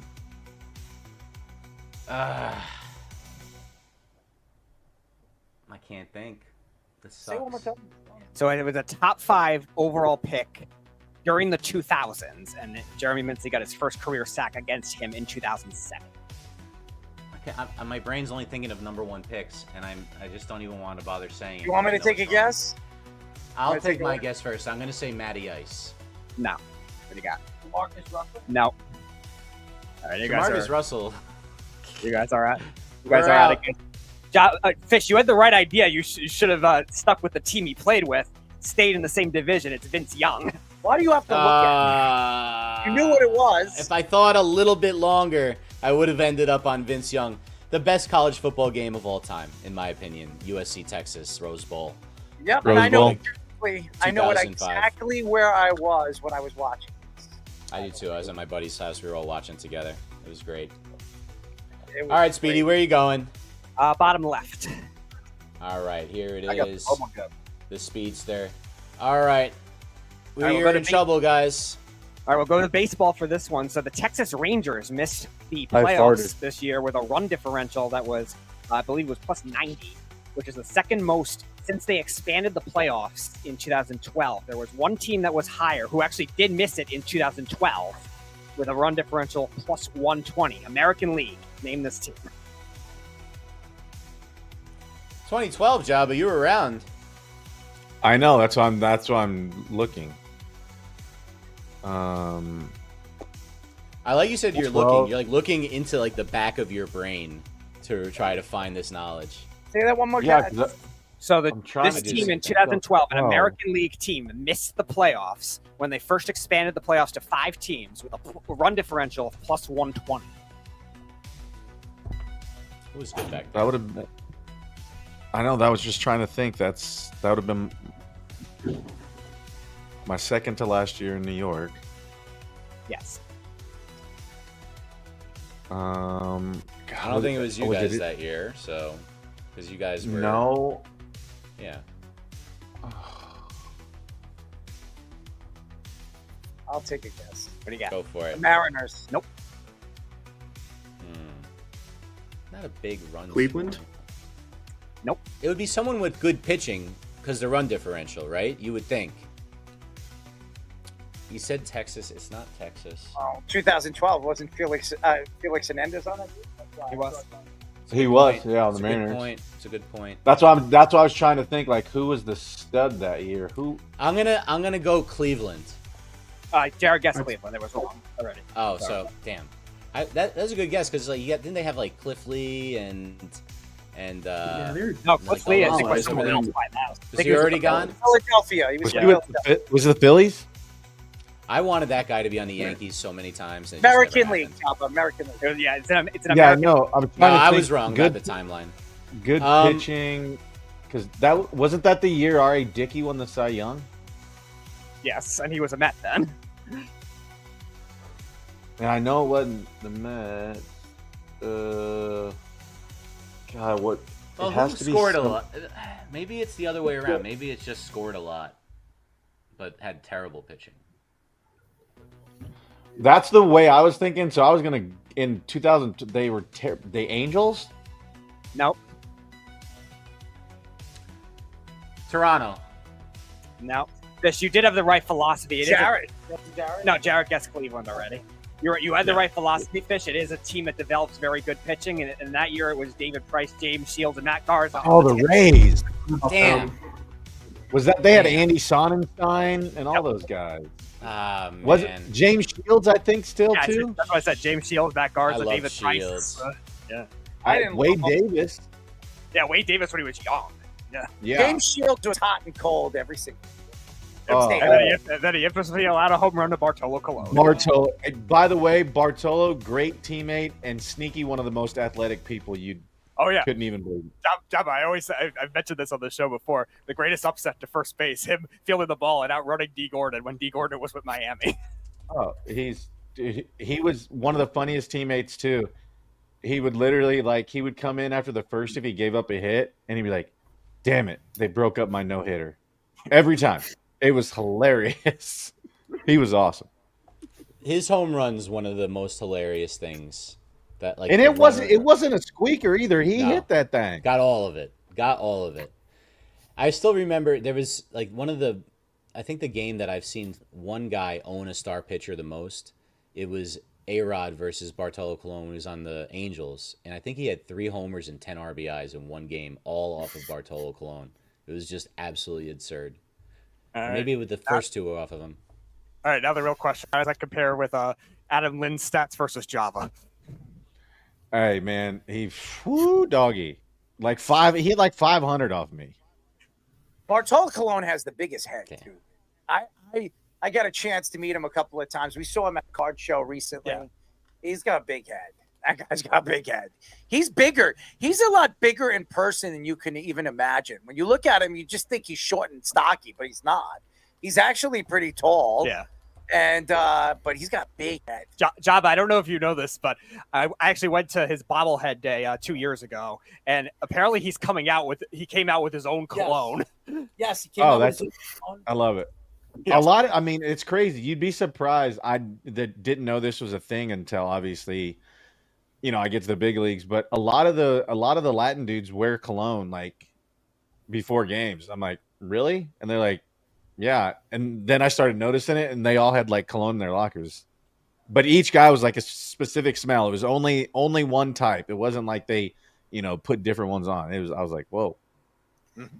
Yeah, I won't be doing that. I don't want to be on a field when you sweat.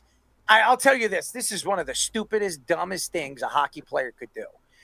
Is after a game or at any point of sweat on your equipment, spray your equipment down with cologne. That is probably the dumbest thing you could possibly do. Because it smells worse. Oh, with the sweat and the cologne, oh my God, it comes out with an odor, have you ever smelled a pig when it rolls up in mud?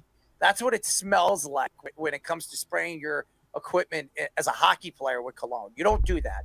It's very hard to wash it too. You want to air dry it when you wash I kind of did, I used a hose. I soaped it up and I used a hose outside, and I would hang it on, a dressing, what do they call that? Clothesline. A clothesline dressing line where I can I like the clothesline and old school, the smell. Yeah, that's the only way. That's the only way you could get the smell out. It's very hard to do that, by the way. Jared's too young to know what hanging your clothes on a clothesline means. Yeah. He's way too. Anyways, what the hell are you guys talking about? No goodies bag of balls, ladies and gentlemen. So we just got one more segment, and Jabba will last it. What's that smell? What's that smell? Wow, you don't see that every day. All right, ladies and gentlemen, it's pretty simple. What's that smell is pretty self-explanatory. We tell you a story, we tell you what it smells like, and that's pretty much it. So we're going to go tonight. We're going to go Speedy, Jarrett, Fish, Jabba, me. Here we go. All right. So I am going to reference. You want to jerk me off? I'm going to reference something that I've taken shots at other teams of doing in the past, and taking some shots at the New York Yankees and how they handled the blocking of ticket sales from the Red Sox. And it was something that we saw the Rams do against the 49ers when they played in the NFC Championship game, and something that the Carolina Hurricanes did to the New York Rangers, and now the Yankees are doing it. It's something that you're trying to get a home crowd advantage with, and you're going to do it to the greatest rivalry in sports, and definitely the greatest in baseball, if not in all of sports. And you're going to block Red Sox fans. Only Red Sox fans from Connecticut, I think it was Rhode Island, New Jersey, and New York could go to the game. And I was seeing all these different things, not even Massachusetts. People had to give their addresses from Connecticut or Rhode Island. To get verified. Yeah, to get verified. So it's a whole stupid process. I really don't think the Yankees look good for doing this, especially with a rivalry like this. So what does it smell like? It smells like Yankee Stadium's attendance total tonight, whatever it is. But instead of people, it's being all pizza rats. They did that. They kind of did that to us in the World Series with the Phillies. Like they put like our family section and friends section all the way like at the top, like in basically in the nosebleeds, and still charge us like $500 a ticket. My friend actually went to one of those World Series games as a Yankees fan, and Phillies fans dumped soda all over him. Dude, if you wore like legitimately, my family was there, and they obviously went to walk Philly, and they had Yankee stuff on, and we were staying at the Four Seasons. Like obviously, you know what the Four Seasons are if you're a taxi driver, and they were like, "Oh, we don't know where that is," and they wouldn't drop them off. We ordered room service, and they lost our order. We ordered it again. It took 2.5 hours to get. Holy! At least they didn't pull the fire alarm like in the middle of the night. That would have sucked. All right, who's up next? Jarrett. All right, Jarrett, what That'd you be got me. for us? So reports today or yesterday from ESPN is that Anthony Richardson is reportedly open to a trade from the Colts, wanting to join a premier play caller. Who does he think he is right now? A premier play caller. Shane Steichen has turned an offense with Daniel Jones into one of the top offenses in the NFL. If you think you're at this point, you're a starting level quarterback that can't complete a pass 5 or 10 yards down the field, what are you even doing right now? Quit complaining to the media and get better. Right now it smells like a horse's ass. 1A, because of the Colts. But B, because that's exactly what Anthony Richardson is if he thinks he's a starting level quarterback for a premier play caller in the NFL. Wow. Well, I think Anthony Richardson has got to get some like smelling salts because he doesn't know what the hell is going on around him if he thinks he's any good. I agree with that one. Here's mine. This was a huge story yesterday, Errol, in the WNBA as the Minnesota Lynx were eliminated. Their coach was ejected and their star player suffered a serious ankle injury through the harsh treatment throughout the game. I'm talking about Nafisa Collier, who was runner-up for MVP this year. So she's injured, her coach gets ejected, exit meetings the next day, gets in front of the media, and absolutely ethers the commissioner of the WNBA, Kathy Engelbert. Worst leadership in the world. We have the best players in the world, we have the best fans in the world, but right now we have the worst leadership in the world. The league is doing self-sabotage with the inconsistent officiating and lack of accountability. She claimed Engelbert told her only losers complain about the refs, and that rookie Caitlin Clark, here's the best part, should be grateful for the WNBA because of the league's role in her sponsorships, ignoring the fact she signed the $28 million deal with Nike before she was in the WNBA, of course. And finally, Collier described the league's approach about control and power rather than collaboration. I don't think this has ever happened in any professional league where the second best player in the league gets up in front and just destroys the commissioner in like a 20-minute interview over and over and over again. So I tried what it smells like. It smells like for Kathy Engelbert, this is the last couple of days of her being the commissioner of this league. But what it really smells like is something really terrible that I have to smell sometimes. You know when your dog has like the anal glands that get too swollen and then they pop and then it gets all over everything and it smells like rotten fish? Yeah, that's what it smells like. Gross. You want to jerk me off? Nathan loves his anal, so it might be right up his alley. Oh. I really hope Nathan is not into that kind with the dogs. Yeah, I really that hope would that's be not the because he talks about leashes a lot. Maybe he's like trying to cover for something. I don't know, Neth. All right, Jabba, you're up, buddy. Yeah, you know what? I'm gonna go on a. I don't know how to view this one on the smell, but I thought this was very fitting, as we have a Giants fan. I don't know if you've seen Joshua Reynolds, and he took out 16-year-old kid. He took out a flyer and he was protesting the Maras. and he got a plane to fly over with a billboard. He started a GoFundMe and raised literally over $2,000 to literally say nicely to fire Shane Bowen. And I was like, this is fantastic. And I was like, this smells like a really, really good entrepreneur that loves the Giants but hates the Mariners. And it smells like he didn't get anywhere, but he's got a bright future.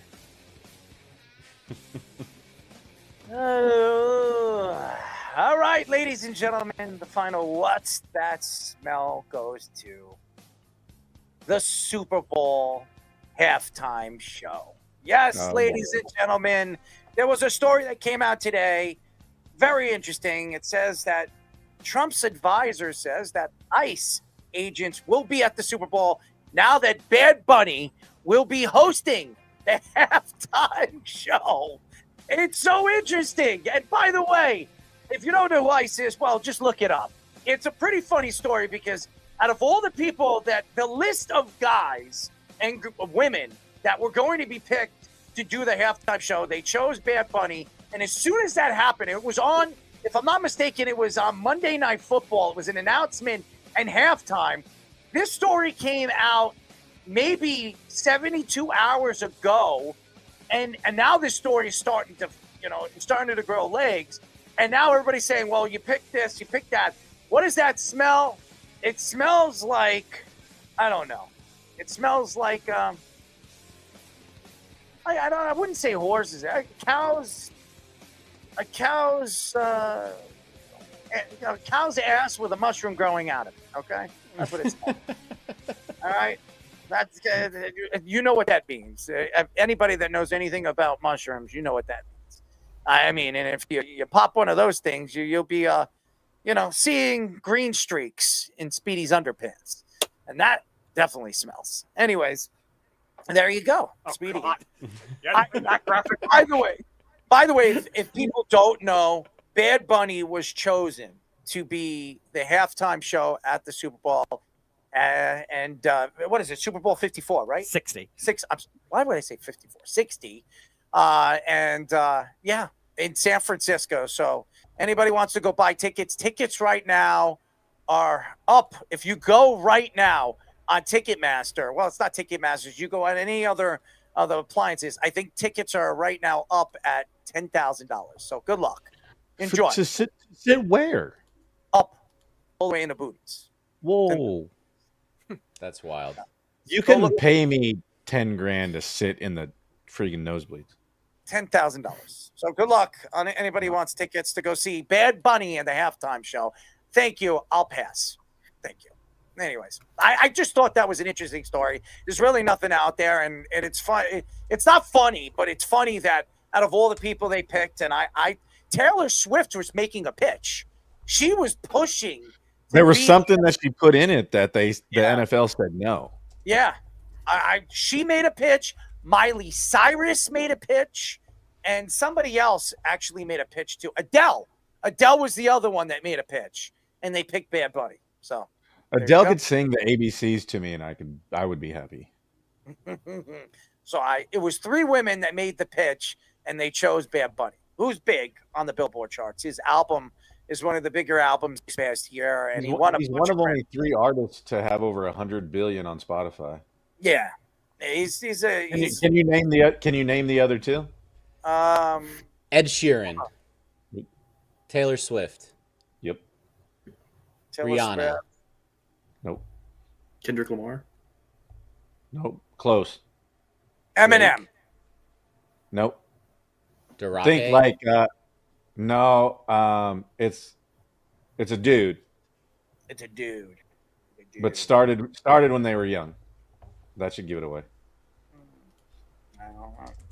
Started when Ricky Martin. No. Mark Anthony. He was in Menudo as a kid. He was. Who was it, Jabba? Justin Bieber. Justin Biebs. The Biebs. I mean, yeah, that's like saying Drake was in Degrassi. That's true. He was in Degrassi. He was. That's where he was spotted, and Lil Wayne decided to bring Young Money together. He's the one who discovered Tyga and Nicki Minaj. Well, Nicki Minaj. He said started from the bottom. Now he's here. He's never started at the bottom. Get out of here. I kind of haven't liked Drake since his first song where he says, like a sprained ankle ain't nothing to play with. Who hasn't played with a sprained ankle? Come on now. That's ridiculous. Him, obviously. That's so soft. That's like the softest rap lyric of all time, in my opinion. Well, I would say Drake plays with himself, so that would be the end of that. Well, Kendrick has a lot of opinions on what he plays with. Yeah. On my ass. Breaking news. I need Brittany also. Glory hole. All right, ladies and gentlemen, I hope everybody enjoyed the show. I hope our boy Goody is feeling better. Hopefully he takes a lot of allergy pills. I am going to be gone for Monday's show. I will be back. We're moving next week's Wednesday show to Thursday, ladies and gentlemen. I will be back on Thursday, but Fish will be filling in, hosting with Jabba on Monday. It'll be Jabba and Fish. Jabba, the lead. Number 2, Fish. Number 3, the Underwear Man over here in the studios playing with himself. Anyways, but thank you to all the fans all out there. Thank you to Omaha Steaks. Thank you to all the different sponsors we're going to be bringing in. And American, what's the other one? What's the other one? Veteran Renovations? Veteran. I'm sorry. Veteran. I thought you were talking about American whiskey. I was like, yeah, they technically are. I'm sorry. I want to tell everybody, I was almost throwing up today. I was dizzy all day. I wasn't feeling very good. I was very surprised that I could even do the show because I was really not feeling good all single day. So happy to be here. And I won't be here Monday, but you guys are in good hands with Jabba and Fish and Speed. Ooh, that's a good one. I actually paid for the upgrade. We're going to have some cool stuff from AI going forwards. There you go. Who's that, picking them up? Is that me? You're not allowed to put Patrick Swayze in, I learned, over 20 times texting ChatGPT. So it just said, a Swayze-like character. And I thought, hey, Errol with the hair, kind of a poor man's Swayze. You know what I mean? Ooh. A poor man's Swayze. What the hell is that supposed to be? You don't wear leather jackets. You got tank tops. You know yeah, what I do. Like, I do wear leather Do you have leather jackets? Oh, of course I do.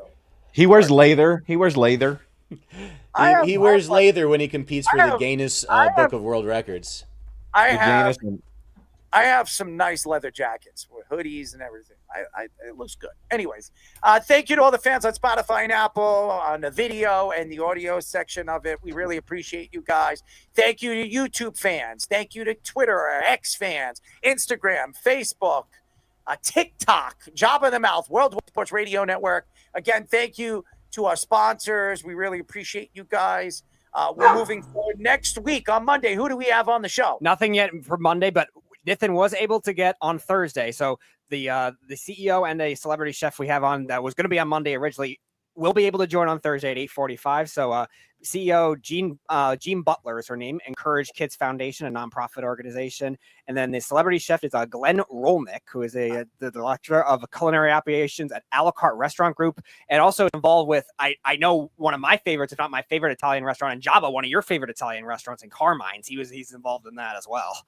So he'll be joining us as well at 8:45. They owe me dinner when I get to New York. Oh, they do, huh? Well, that's what they said. That's what they said on the social media. So I guess we'll find out. I was there. I went to see Hamilton back in 2023, and then we went there after. It was amazing. I remember Carmine's in a bunch of movies. I remember it wasn't in Goodfellas. If I'm not Goodfellas. I think that's kind of where it. Yeah. Godfather. It was in The Godfather. I think it was in The Godfather. It was in one of these movies. I don't know. Anyways, it just shows you how tired I am. Anyways, thank you all the fans. We'll be back. They'll be back on Monday. I will be in Florida dealing with Floridian stuff. Not my favorite place to be. But I will be in and out. I'll definitely call up the show. I'm very happy to see where Monday's show goes. And good luck to you guys. I left it in good hands to the Jobster and the Fish. Anyways, that's it. Good night. Farewell. Gotta go. Bye. You're listening to the Worldwide Sports Radio.